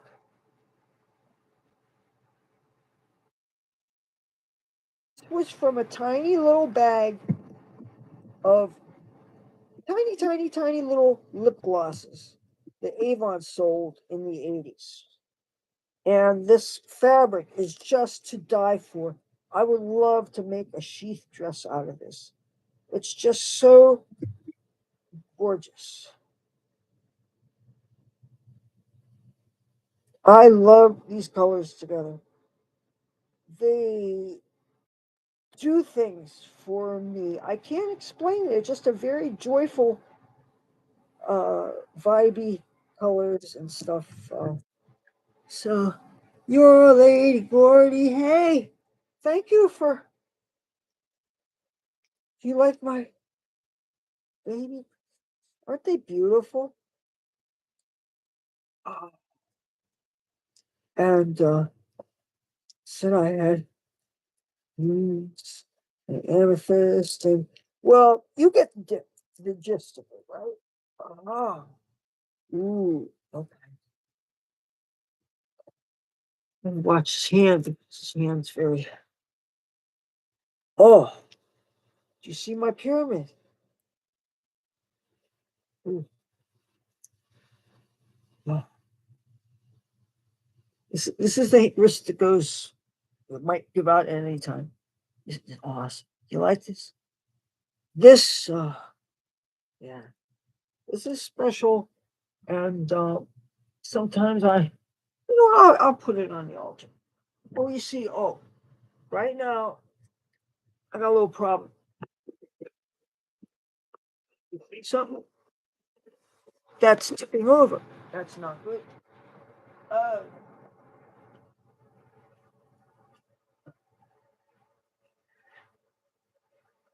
I will.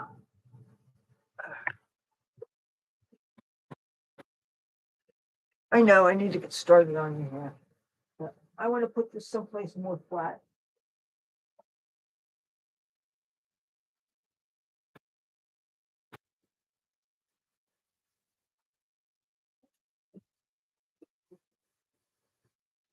Mm. Oh, before I do, I want to show you guys this table. Isn't this fucking awesome? I guess it's wrought iron. The guy, one of the guys downstairs, asked me if I wanted it, and it's just, oh, I love it. This thing comes off. This would be perfect for lots of things. It could hold a cat. It could hold equipment. Uh, okay, and I'm guessing this has to be jade.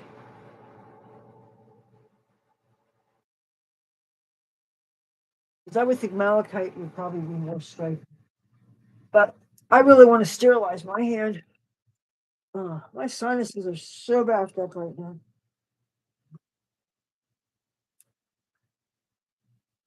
So,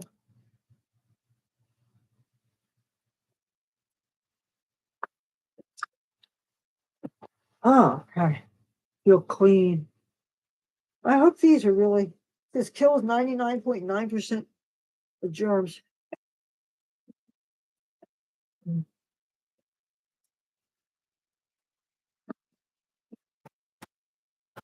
My God, this is really great if you need lightweight things to have on the road.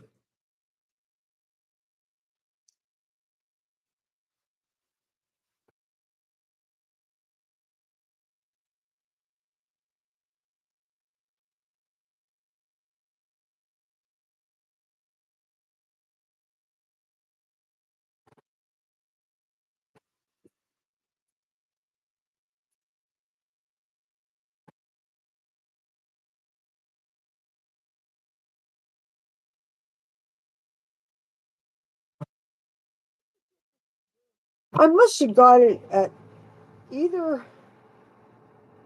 Oh God, I don't remember where I got it, honestly. It could have been Magical Child in New York City, or it could have been the one time I got to go to the Beltane Festival in New Paltz, New York.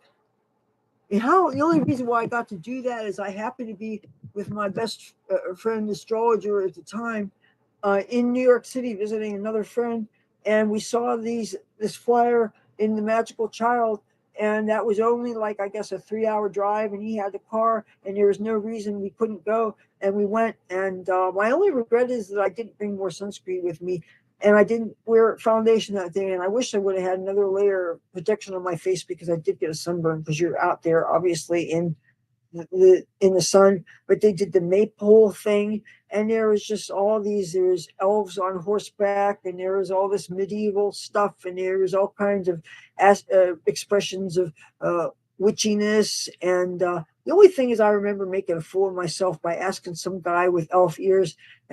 If he wanted to smoke weed, and he was he was a straight edger, and I felt like I was being predatory, and I was very embarrassed.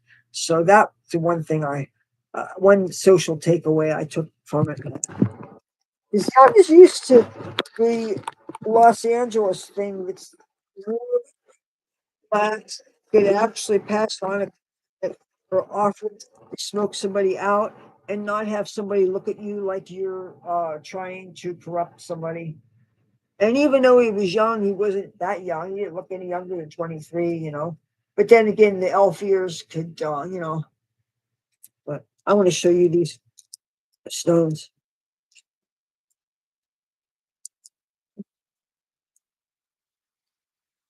Look at this.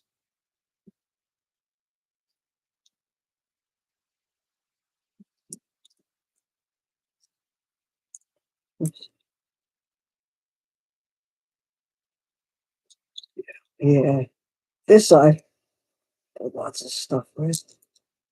Because you can put them in circles around candles and stuff. This is a smoky quartz family. Aren't they beautiful? I just love them. Yeah. And this seemed like a really great pouch to put them in, but I love this fabric. And I'm thinking if there's any information, sometimes they have a serial number or something on it. And this just says made in China.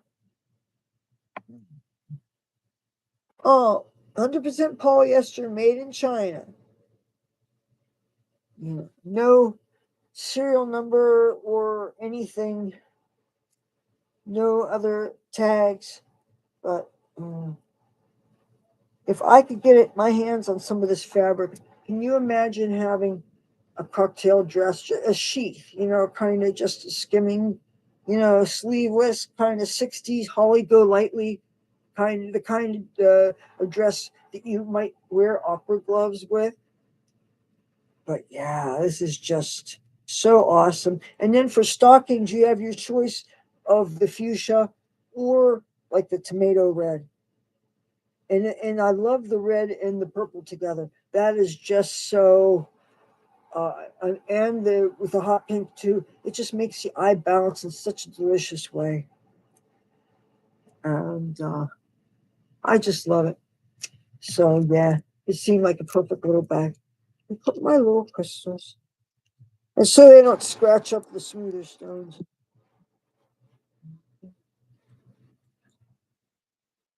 Oh, okay. All right.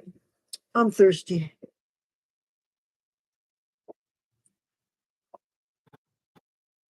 I probably sound ancient after telling you all this shit. Okay, so now this is a punky color. Oh, did I clean this off? I'm a bit germophobic with anything that's touched this floor because it's really hard to sanitize a floor without, like, if you had a steamer or something like that. But this really, on one hand, it's not worth the investment, but then on the other hand, anytime you sanitize things, obviously, that's, but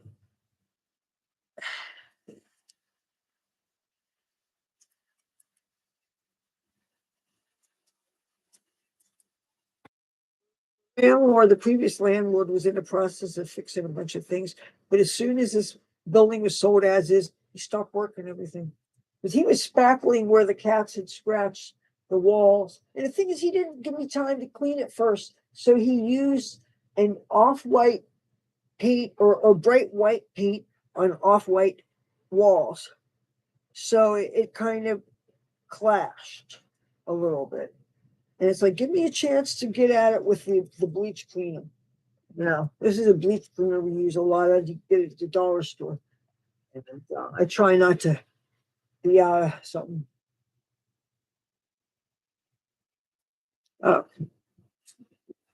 Now, aren't you curious to see what this new color looks like?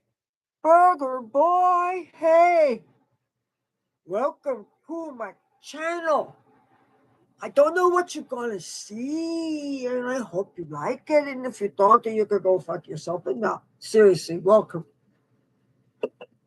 I talk shit, and I don't mean anything except when I'm passionate about something, and there's some wrong. I'm saying my piece. Let's see what this new dye looks like that I got from Temu.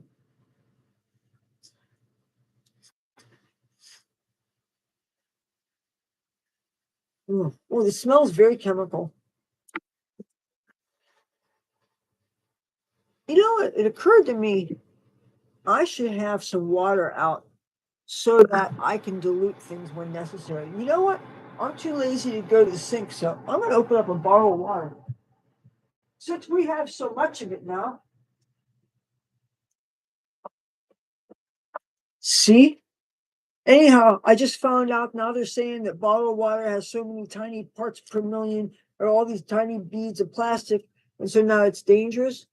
But we were still told to bottle our water. So, okay. Did I say we were Pittsburgh fans?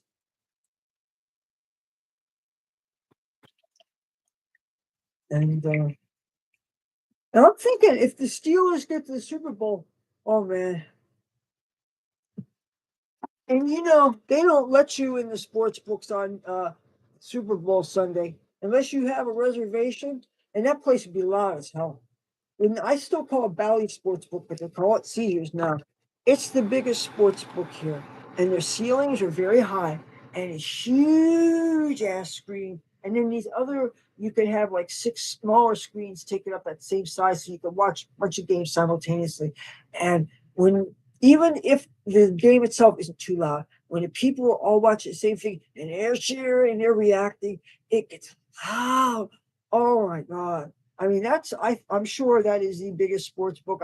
I know there's bigger sports books in Vegas because when I had the bad boyfriend number one, the one that ended up stealing my car, he used to like to go to Vegas with the rent money and play craps, and he usually won. So, but he did this 16 parlays in a giant sports book. I mean, huge ass screens, double the I don't know if it was double the ceiling height of Caesars here, or Bally's that they're now calling Caesars, but giant screens and watching 6 games at a time. One of them was Pittsburgh Steelers, another was the Dallas Cowboys, another was the San Francisco 49ers. We basically agreed on everything, and they won, and it was a good night. But it was a great night. I also remember they had these real nice uh, pool bars, and they had drink recipes painted on the side of the pool, and they had this drink that's called Sex on the Beach. And it said exactly what was in it. And I knew there was nothing I didn't like because I don't like milk and cream things. And it's just like peach schnapps and like all this sweet stuff. And I had my first one there. And mind you, I'm going on 20 years sober. In November, I'll have 20 years. But anyway, I discovered that cocktail there. So, Vegas was so much fun. The food was cheap. You could sneak if you got. We had a room in the Saharan Hotel Casino, and there was a square dance convention in town. We got a bunch of fried chicken out of the buffet, put it in a big dollar coin bucket lined with tissue. Got so much chicken up into the room. So you can get away with that stuff then.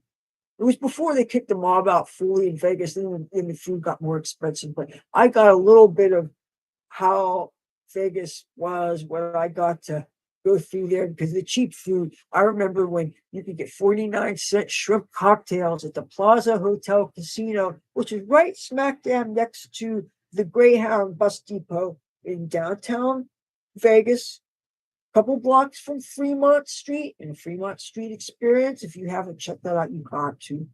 Mind you, I'm sure changed a lot since the last time I was there. Again, 2006 when I'm on my way back and forth to LA, but I always enjoy Vegas, no matter whether I'm able to stay over for a while or I just have time, a layover, and just walk around. I remember when you used to be able to put things in a locker and actually extend your time, or if you can get those extended layovers in Denver in the wintertime, if you're lucky to have a snowstorm, stop the I-70, excuse me, 70. I remember when they actually had lockers that you could stash your bags there and you could walk around downtown Denver. Oh, those were the days, post 9/11 days or pre 9/11 days, of course. And around Christmas time, I always love traveling around Christmas time. Anyway, this isn't water, not for me to drink, because it looks like I started to. But so if I have hair dye getting on my skin because I really need to put rubber gloves on, I can delete it. I hope I don't spill this. Let's see this. I don't think putting this on here is too big an idea because if it spills, I'll be angry. I'll just put it over here. All right. Now,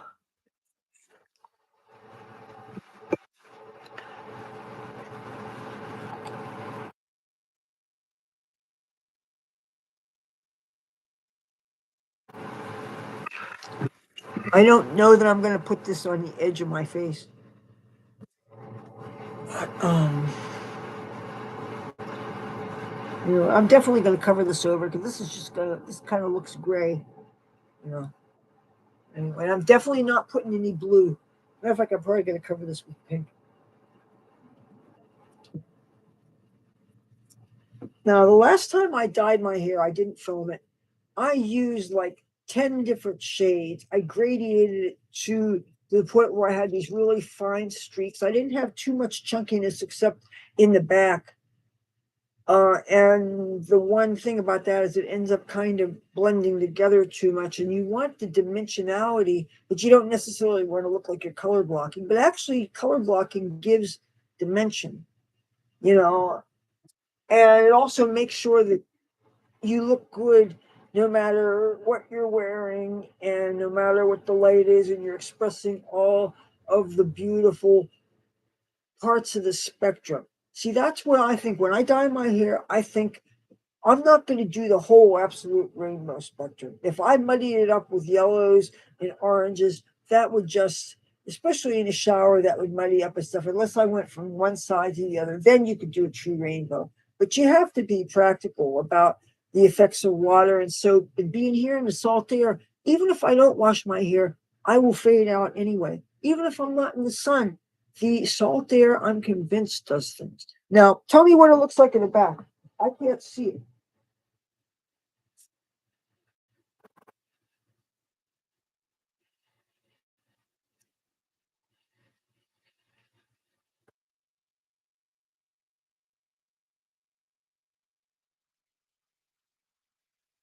Do I have eyes in back of my head?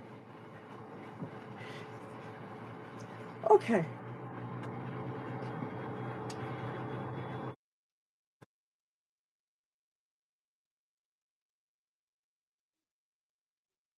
My hand did not like that. I'm not going to touch any more weed until I've got half my hair done. All right, now I've got this mirror here. I got this comb here.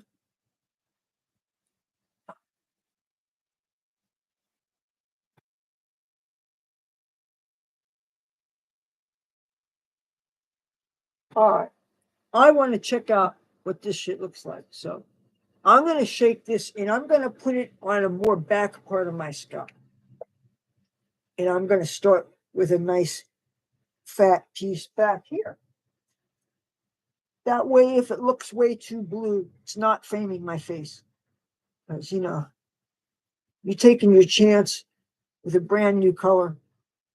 And I'm also, speaking of chances, this is a brand new color. I know nothing about the company, and I'm not doing a strand test or a patch test first. Technically, you're supposed to put it on your skin, and you're supposed to leave it for 48 hours and untouched. And if you don't have a reaction, then you're not allergic to it.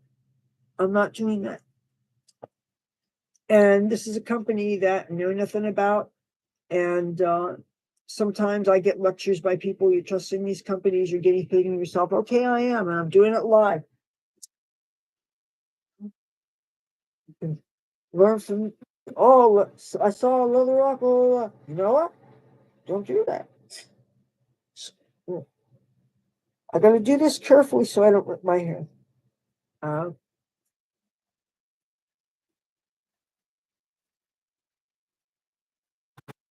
all right, you know what? Let me get some clips so I can put sections of my hair out of the way.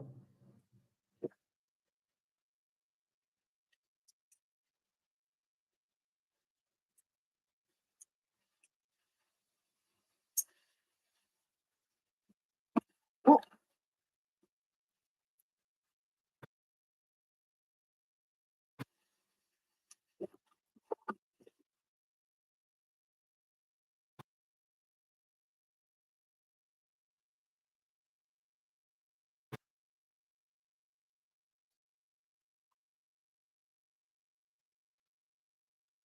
I just dropped my three shortest bands too.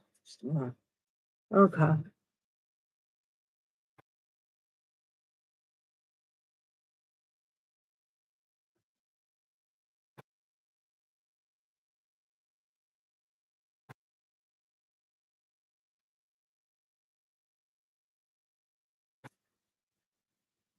And now my nose will decide to run. Great.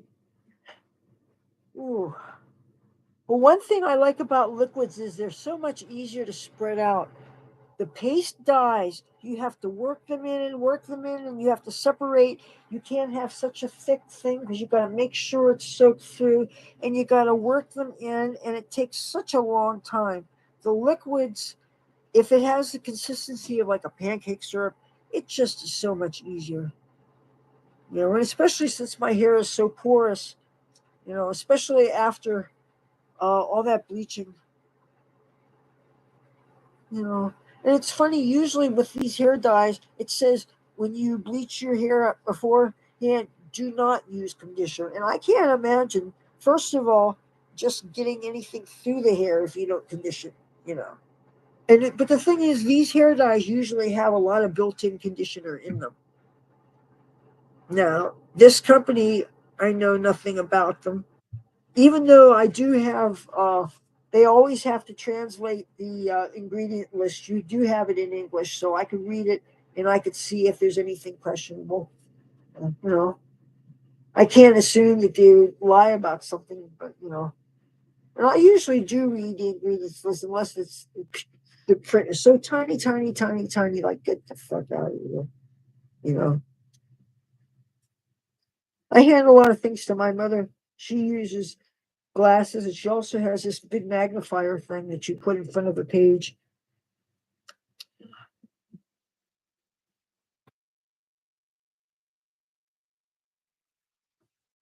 Definitely would be afraid to use a spoon that I would spill. Oh,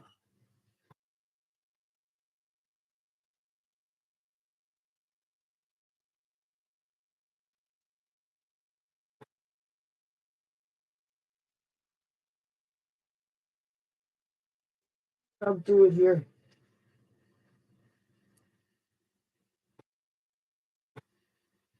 Oh, you know, I'm going to turn the light this way.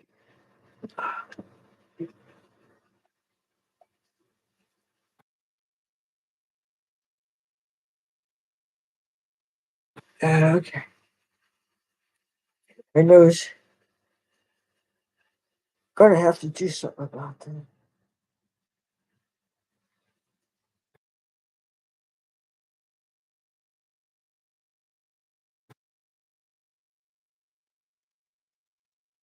You know, I'm not going to use any colors that clash, so I don't care if it rubs off another hair. So I got to grab a tissue, and I don't want to make my nose purple. Oh. All right. Pardon me.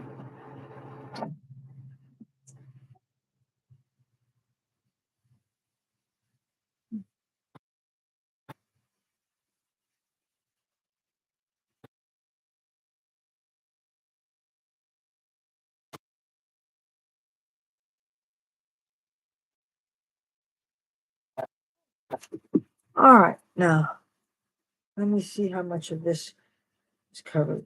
See, not totally enough.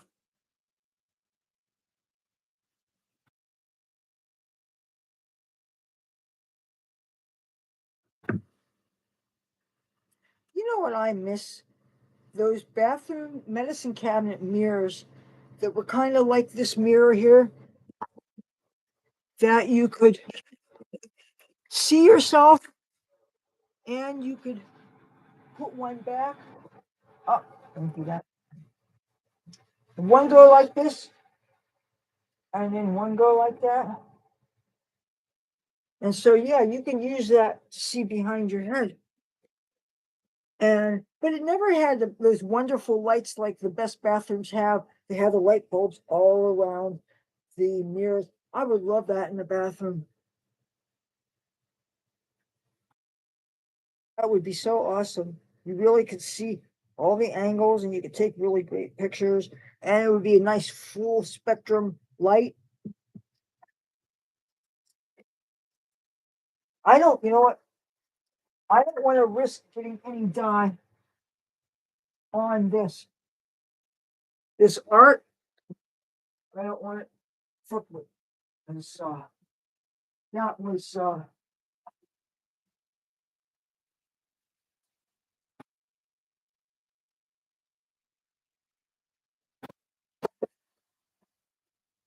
I have no idea who that artist was, but I rescued their art from an alley that we in Hollywood called Shit Alley. It was behind Popeye's fried chicken, uh, between Cahuenga and Cosmo Street. And it was a common spot for drinking and smoking weed. And anyway, somebody threw that out in the trash, and it was like this artwork of a movie set depicting a boat in the ocean, and it was tilted, and it had a sailor and steering the boat and everything, and it was a pencil drawing. It had a little bit of whiteout for highlight on it, and you could see the movie crew details on it and stuff. So I don't know if I got the roots or not. I'm not worried about that because before I'm done dyeing, I'll just take dye and I'll just smear it just so that my roots are covered. Okay. So, but now this looks a little blue. I definitely don't want to use this in the front of my head. But enter my trusty punky color plum. Oh, I want to get these. This needs to be washed. Number one, number two. I don't want the geo to get dye on it.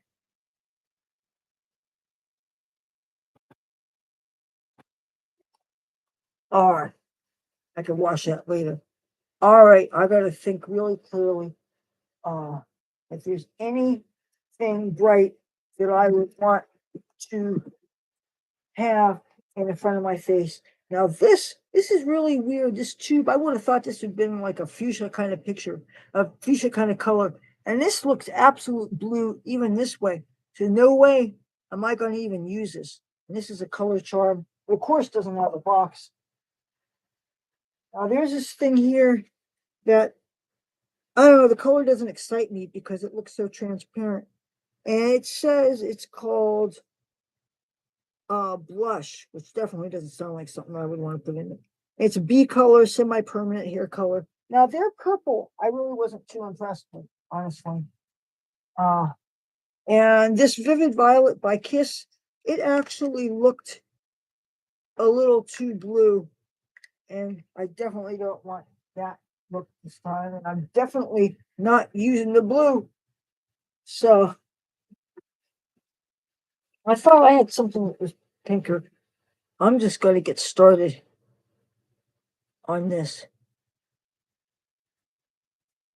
This will be what you're going to see is more, what people know and expect.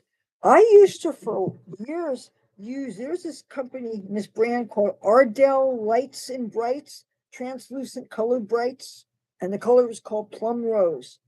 It was like a black cherry kind of color. I've used black purple henna, which is like a black cherry kind of color, but more purple kind of. But you have to be so careful that you don't find yourself with a henna that's not real and it has that PPD in it, like what I used to dye my eyebrows. Man, I got such a contact dermatitis from that. I was blistering up, and that is really it fucks up your skin because you get these blisters and your skin's tough and it's red and it's oozing like VD, and it's like, and you don't want anything like that near your eye anyway. Oh, you know what? I'm gonna fuck this up. Oh well. So I get some purple dye on this thing. And it's falling apart anyway. This was from a St. Patrick's Day thing I got at a dollar store, years ago. So I'm gonna just if I hang this up, it's gonna fall down on my floor. I'm gonna here, stick it up there. Oh, I just stepped on something on my floor that I can't pick up because it's nailed into something. But anyway, these shoes, I don't want you to see them. I want you to see them. They're very flimsy, but they're ballerina flats. They're leopard, and they match so many things. I recently rediscovered them. They were packed up, and just for house slippers, you need something that's comfortable. Okay, see where this starts.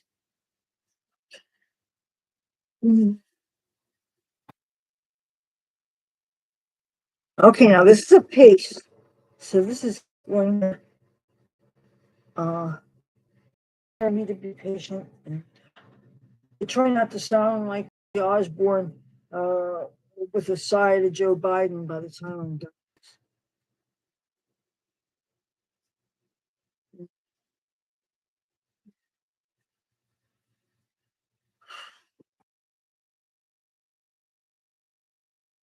Now this smells kind of less grape and more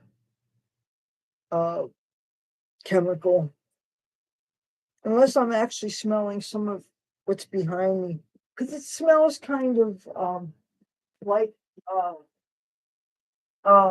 magic marker. I bet my no. Oh shit! Oops. Now what? No, I'm doing it. Okay. Oh God. It's okay. You can laugh.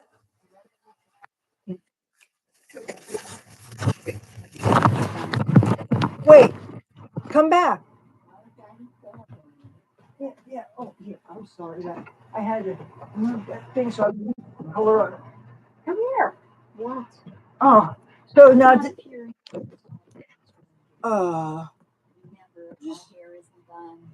and every time I want to do it, you're busy with other things. I'm sorry. Okay, what color does it look like from the back? This one color. I think it looks too blue. Really? It doesn't look too blue? No. That's the new stuff I got from Timu. Okay. Oh, okay. So you're not anywhere near that. Oh, no. I just got started. Okay. Oh, and I don't have COVID. Yeah. That's right. I gave myself a scare because I thought 2 was negative and 1 was positive. I saw only the 1, and I couldn't read the directions because they're like ridiculous. And then all of a sudden I saw it and it said 1 was negatives. Yeah. And I had so many people in the channel, all these new subs, and they're saying, okay, thank you. Oh, any TV I need to DVR tonight? Oh, okay. All right then. Thank you. All right. Um, you know what? I'm feeling like there's fumes. So is it okay with you if I put this up here? Oh. This is my stuffed animals. This is well,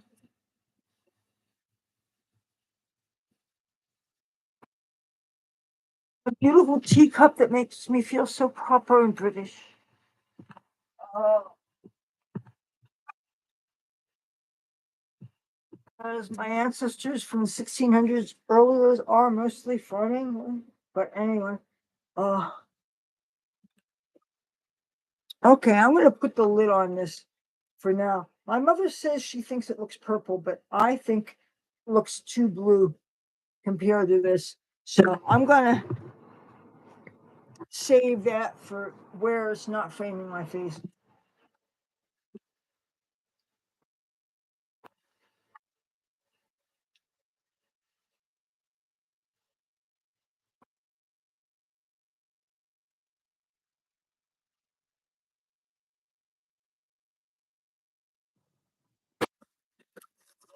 Oh, oh, there went the coffee.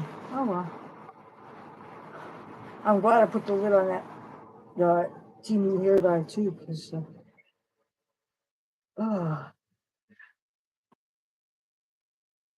don't have to worry about this spilling.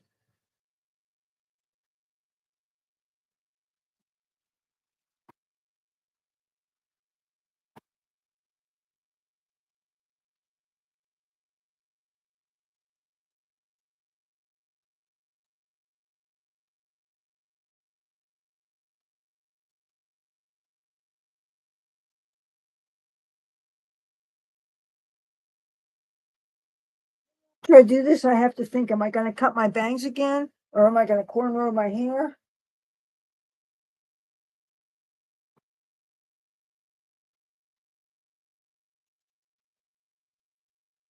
Um, if I start crimping my hair again, then definitely I think having a. It's not practical for me to be teasing up my hair real big when I'm living here. And it's not like I'm going to the clubs every week and I'm socializing. And this salt air, what it does to hair anyway, it flops your hair because it weighs it down and it's humid. And oh, when I lived in San Francisco, man, even though I was crimping my hair, and I was a lot of times sometimes I was using magic markers to dye my hair.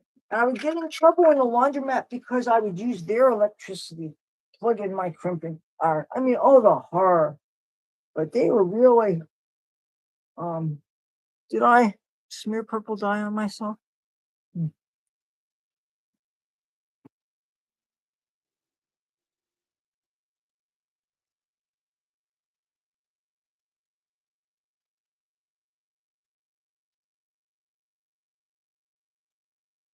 Wish I had a mirror that was higher up.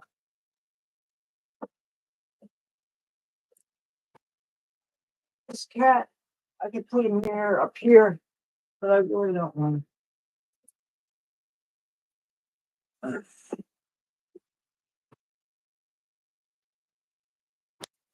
Oops. Or there's this mirror here. Let me see.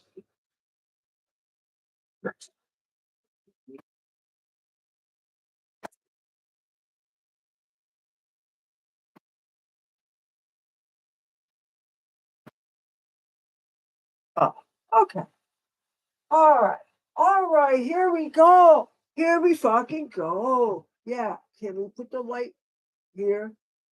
And can you guys see this all right? You know what? This is getting in the way, and so this metal thing is a matter of fact. This out of the way. Okay. I don't think there's a chance I'm going to get any dye in this, but you know what? Broad's not taking any chances. This should be smirched. Thou shalt not besmirch the YouTube show. I don't think that thing got anything to worry about. Okay. Now my nose is itchy.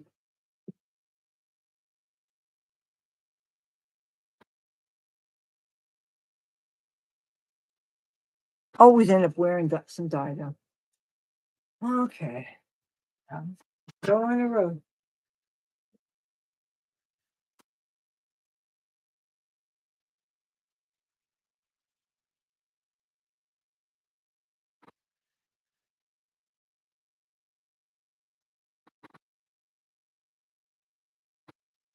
I don't do the perimeter thing with hair dyeing the way I do with bleaching.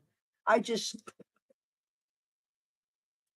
like to be conscious of what it's going to look like from the front and where I want the dimensions to be, and take into account how many colors I have. And this time, because I found that as complex as I got it, it ended up blending together and looking almost like a solid blue in some spots. And that really bugged me. After all the work and putting all these tiny little pieces and tiny little pieces, and I really took some time doing that, and I didn't film any of it.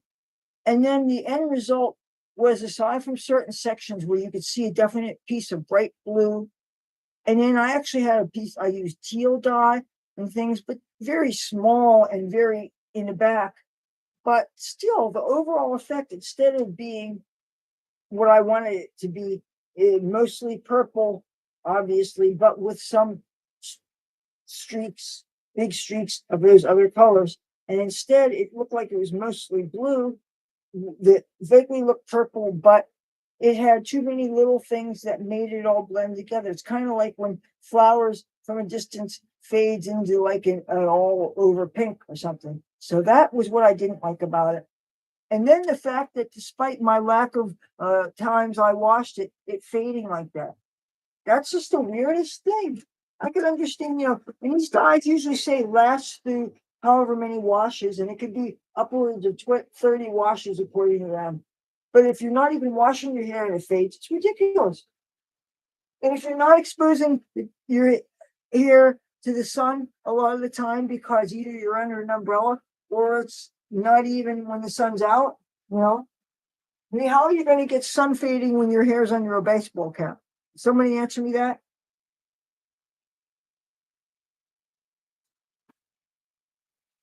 I'm just going to go ahead and do it.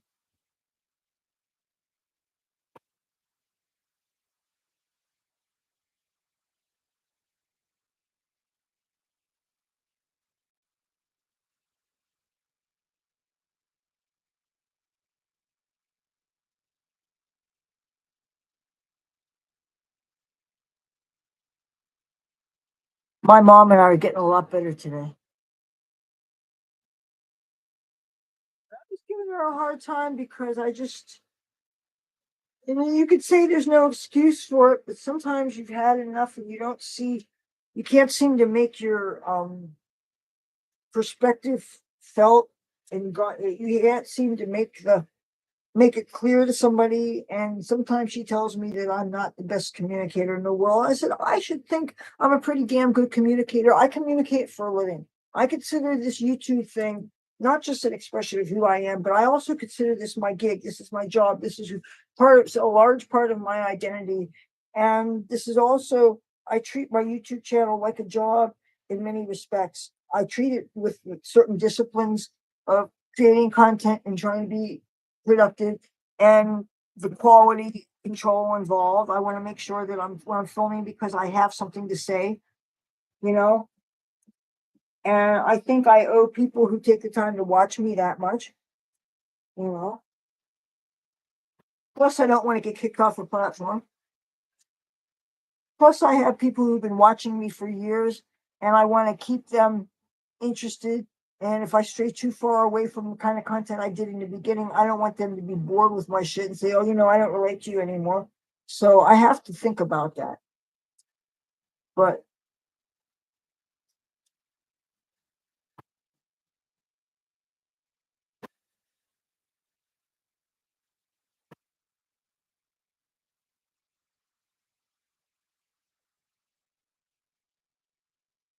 I got some sweating going on my scalp. I wonder if that's going to make some of this dyeing ultimately a little translucent. Ultimately,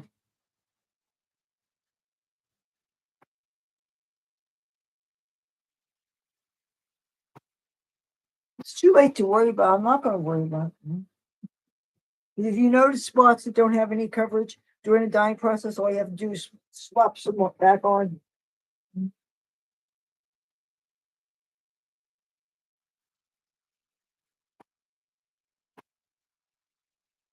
another thing you could do, if in the finished product you see some undyed tiny little pieces, you could always put some pink over top of that to give it some dimension, you know.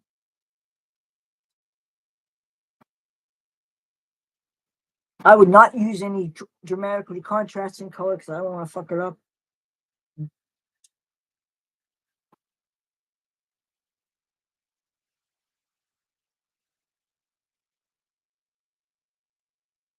Oh, I'm thinking about my business card design.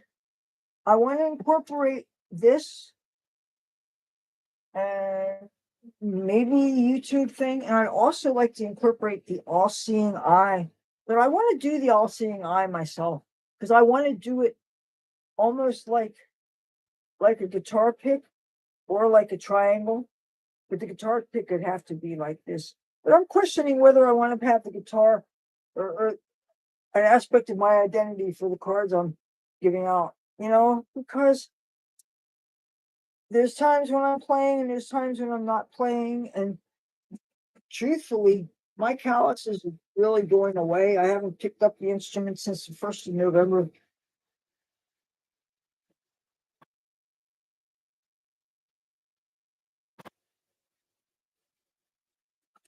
And I'm still thinking about possibly selling a bunch of my instruments because almost all of them are missing a string and need some work. And if I can have somebody take them off my hands and then I can get that used school bus just to help me get the fuck out of here. You know? Those two storages, if I can get them, go through them and get them down to one. Oh yeah, my earthquake story in San Francisco. So, we go up to San Francisco. Well, we each hold a crystal in our hands, and we concentrate on two things: no police and no accidents. And I went fast. My Dodge Daytona Turbo Z. I went 105 and 115 mile an hour. Thankfully, people just got out of the way. There were no accidents and there were no police. I will never, ever, ever, ever, ever do that again. And I'm sure there's a statute of limitations, so y'all can't come after me. I'm not proud of it, but you know what? It was my chance to gun my engines and stuff, and there wasn't very many people on the road. One of the things I observed is you go 85 mile an hour or more, you triple your gas consumption. Well, but I would never do that again. And the idea of driving again kind of does scare me, and certainly the idea of driving a bus, honestly, you know. And I'm going to have to get better vision care because I don't understand. I got both an optometrist and an ophthalmologist, and the test they gave me didn't test me far enough to where there could be an improvement. And I don't understand how hard it could be. You sit in, you read the chart, you sit in the chair, and they just adjust all these things. You tell them which thing looks better. If they figure out how to correct what you need to get to see however far. This is not rocket science. And yet, what they give me, it's like they didn't have me read the thing down. I wanted to really, because I wanted to be able to, when somebody's yelling my name across the street, I want to be able to see their face, okay?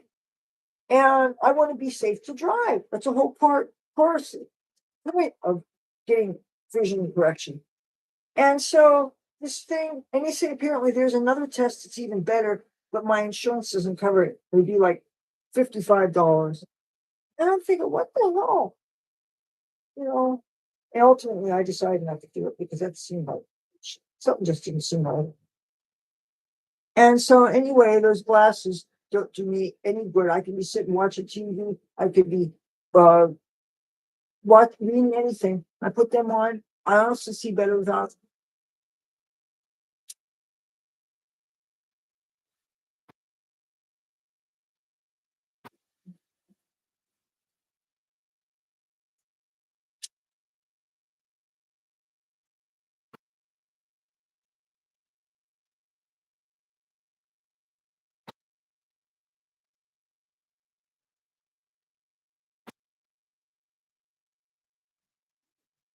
Uh,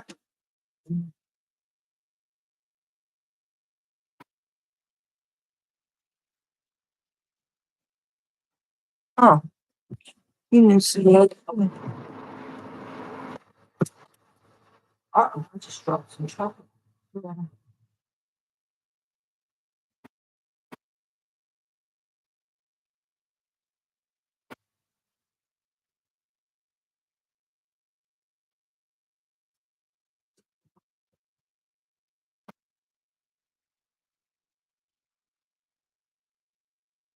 Try not to splash this in my eyes.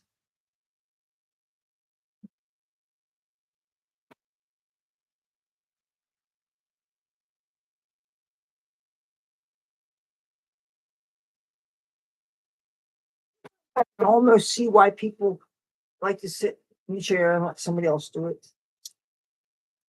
But when you think about the chances somebody might be careless with their hair and break it off, and I've had people be quick.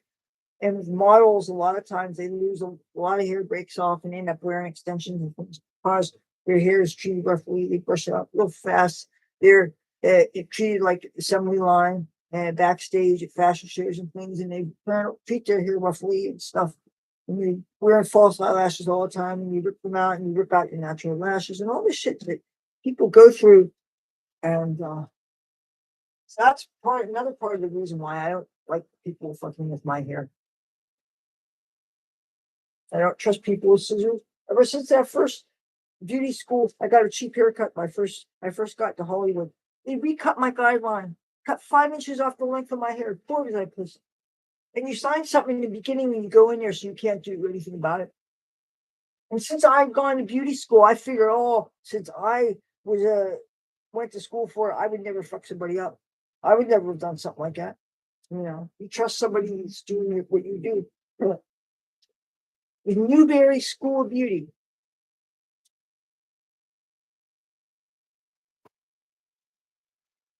On Hollywood Boulevard, real close to the original Frederick's of Hollywood.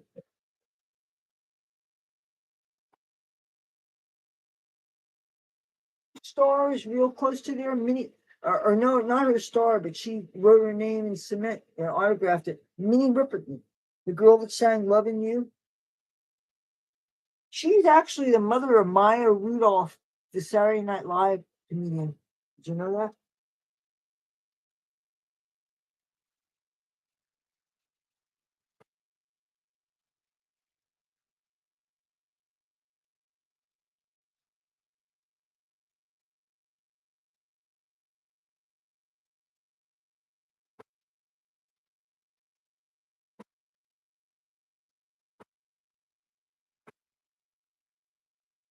These films feel like they're giving me a bit of a headache. I feel a little sick in my stomach. I think I'm going to open my window up a little bit.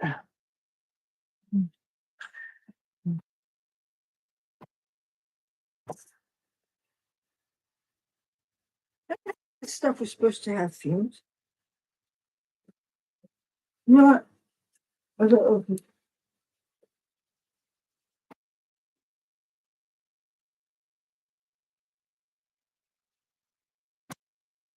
I'm starting to not feel too good, you guys.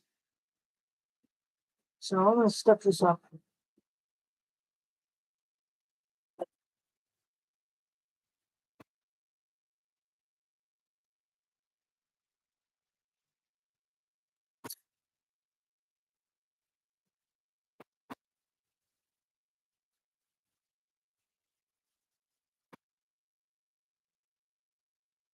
I almost wish I could start it and then later I do some more.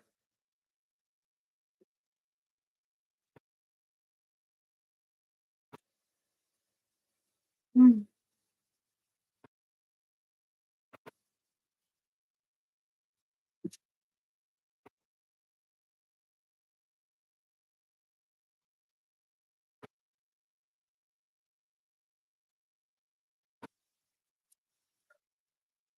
I'm really feeling a little sick to my stomach, you guys.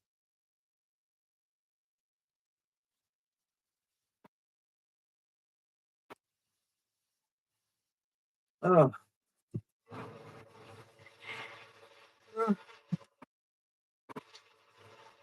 you guys mind at all if I close this down and lay down for a while and then resume like in a couple hours? Well, I think I'm going to do that because I'm honestly not feeling too good. I gotta find a lid for this. No, I gotta fill up. Hold on a second.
I just talked to my mom.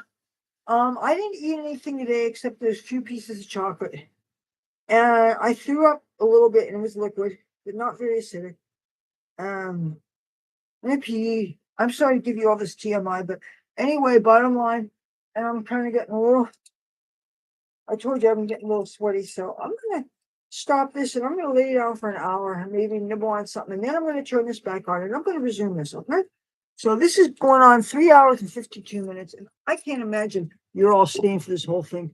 So, but I will see you in maybe an hour, okay? Thank you for watching. This is what it looks like so far. I still got a long way to go. I got to find the cap for this. Um, yeah, because I really don't want any more fumes kind of being around here. I feel like this is too much. I don't want to dirty a whole plastic bag just to shut this down. But you know what? Right now I will. But, oh, damn it. There's the lid. Okay. Yeah. Uh, I'm gonna.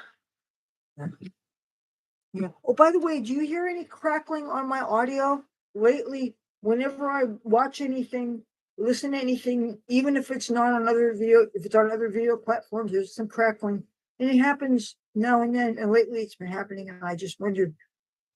I hope I don't have to get another computer. Anyway, I'm gonna come back in an hour or two. Lay down. Maybe it'll just be an hour. Maybe it'll just be a few minutes. But I really need to lay down because I'm sweating and I feel a little nauseous. But I didn't eat because I just didn't have time to eat.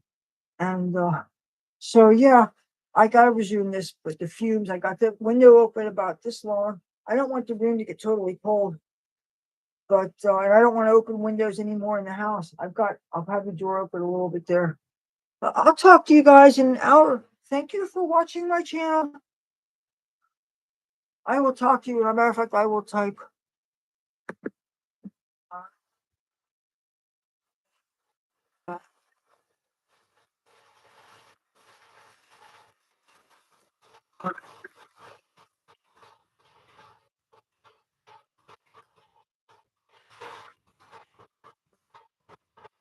Oh yeah, my mother wanted me to make hamburgers. Uh, and she has. I found out that somebody left us 4 pounds of ground meat, and we have everything bagel flavored hamburger buns now. Okay, I'll be back in an hour or so. Okay, thank you for watching, Burger Boy. You are Lordy Gordy, decent guy, Debbie. And you know what? My salute to the veterans. Makeup with glitter, and I'm gonna scroll up and I'm gonna see who out. I want to shout out everybody that's chimed in. Uh oh oh oh my God, Debbie! I'm reading this comment. She said she is a sweetheart with a huge heart, and the fact she keeps shit real makes Leathur more of an awesome person. I have always been a fan, always will be. Love Leathur and her content so much, Debbie. Thank you. This means a lot, you know. And yeah, thank you. And Sugar Nova, yes. A decent guy, you smoke. Fuck yeah. Uh, uh, oh, Debbie says, yeah, I went through 7 Def Leppard Hysteria cassettes, High and Dry and Pyromania. I went through 2 each of those. Don't let me get started on Led Zepp. LOL. Fuck yeah. Oh, yeah. With Led Zepp, before I moved to California, there was this party I remember underneath the $1 Million Pier. Some guys had on a boombox Presence. And that's the album that has that weird monolith, that black thing, that statue, and they have these black and white pictures of these 1950s type family. And this monolith was in all these weird things, and it was wow. And that was great. Great LP. Ah, Sugar Nova, thank you for checking in. Hot Retarded Chicks, thank you for checking in. Makeup with Glitter again, thank you so much. The Troll, thank you. And yes, it is a nightmare when you're broken out. And getting sold oregano in Washington Square Park in the mid-90s. I was trying to buy cocaine, and I got sold wax in Port Authority, New Jersey. And,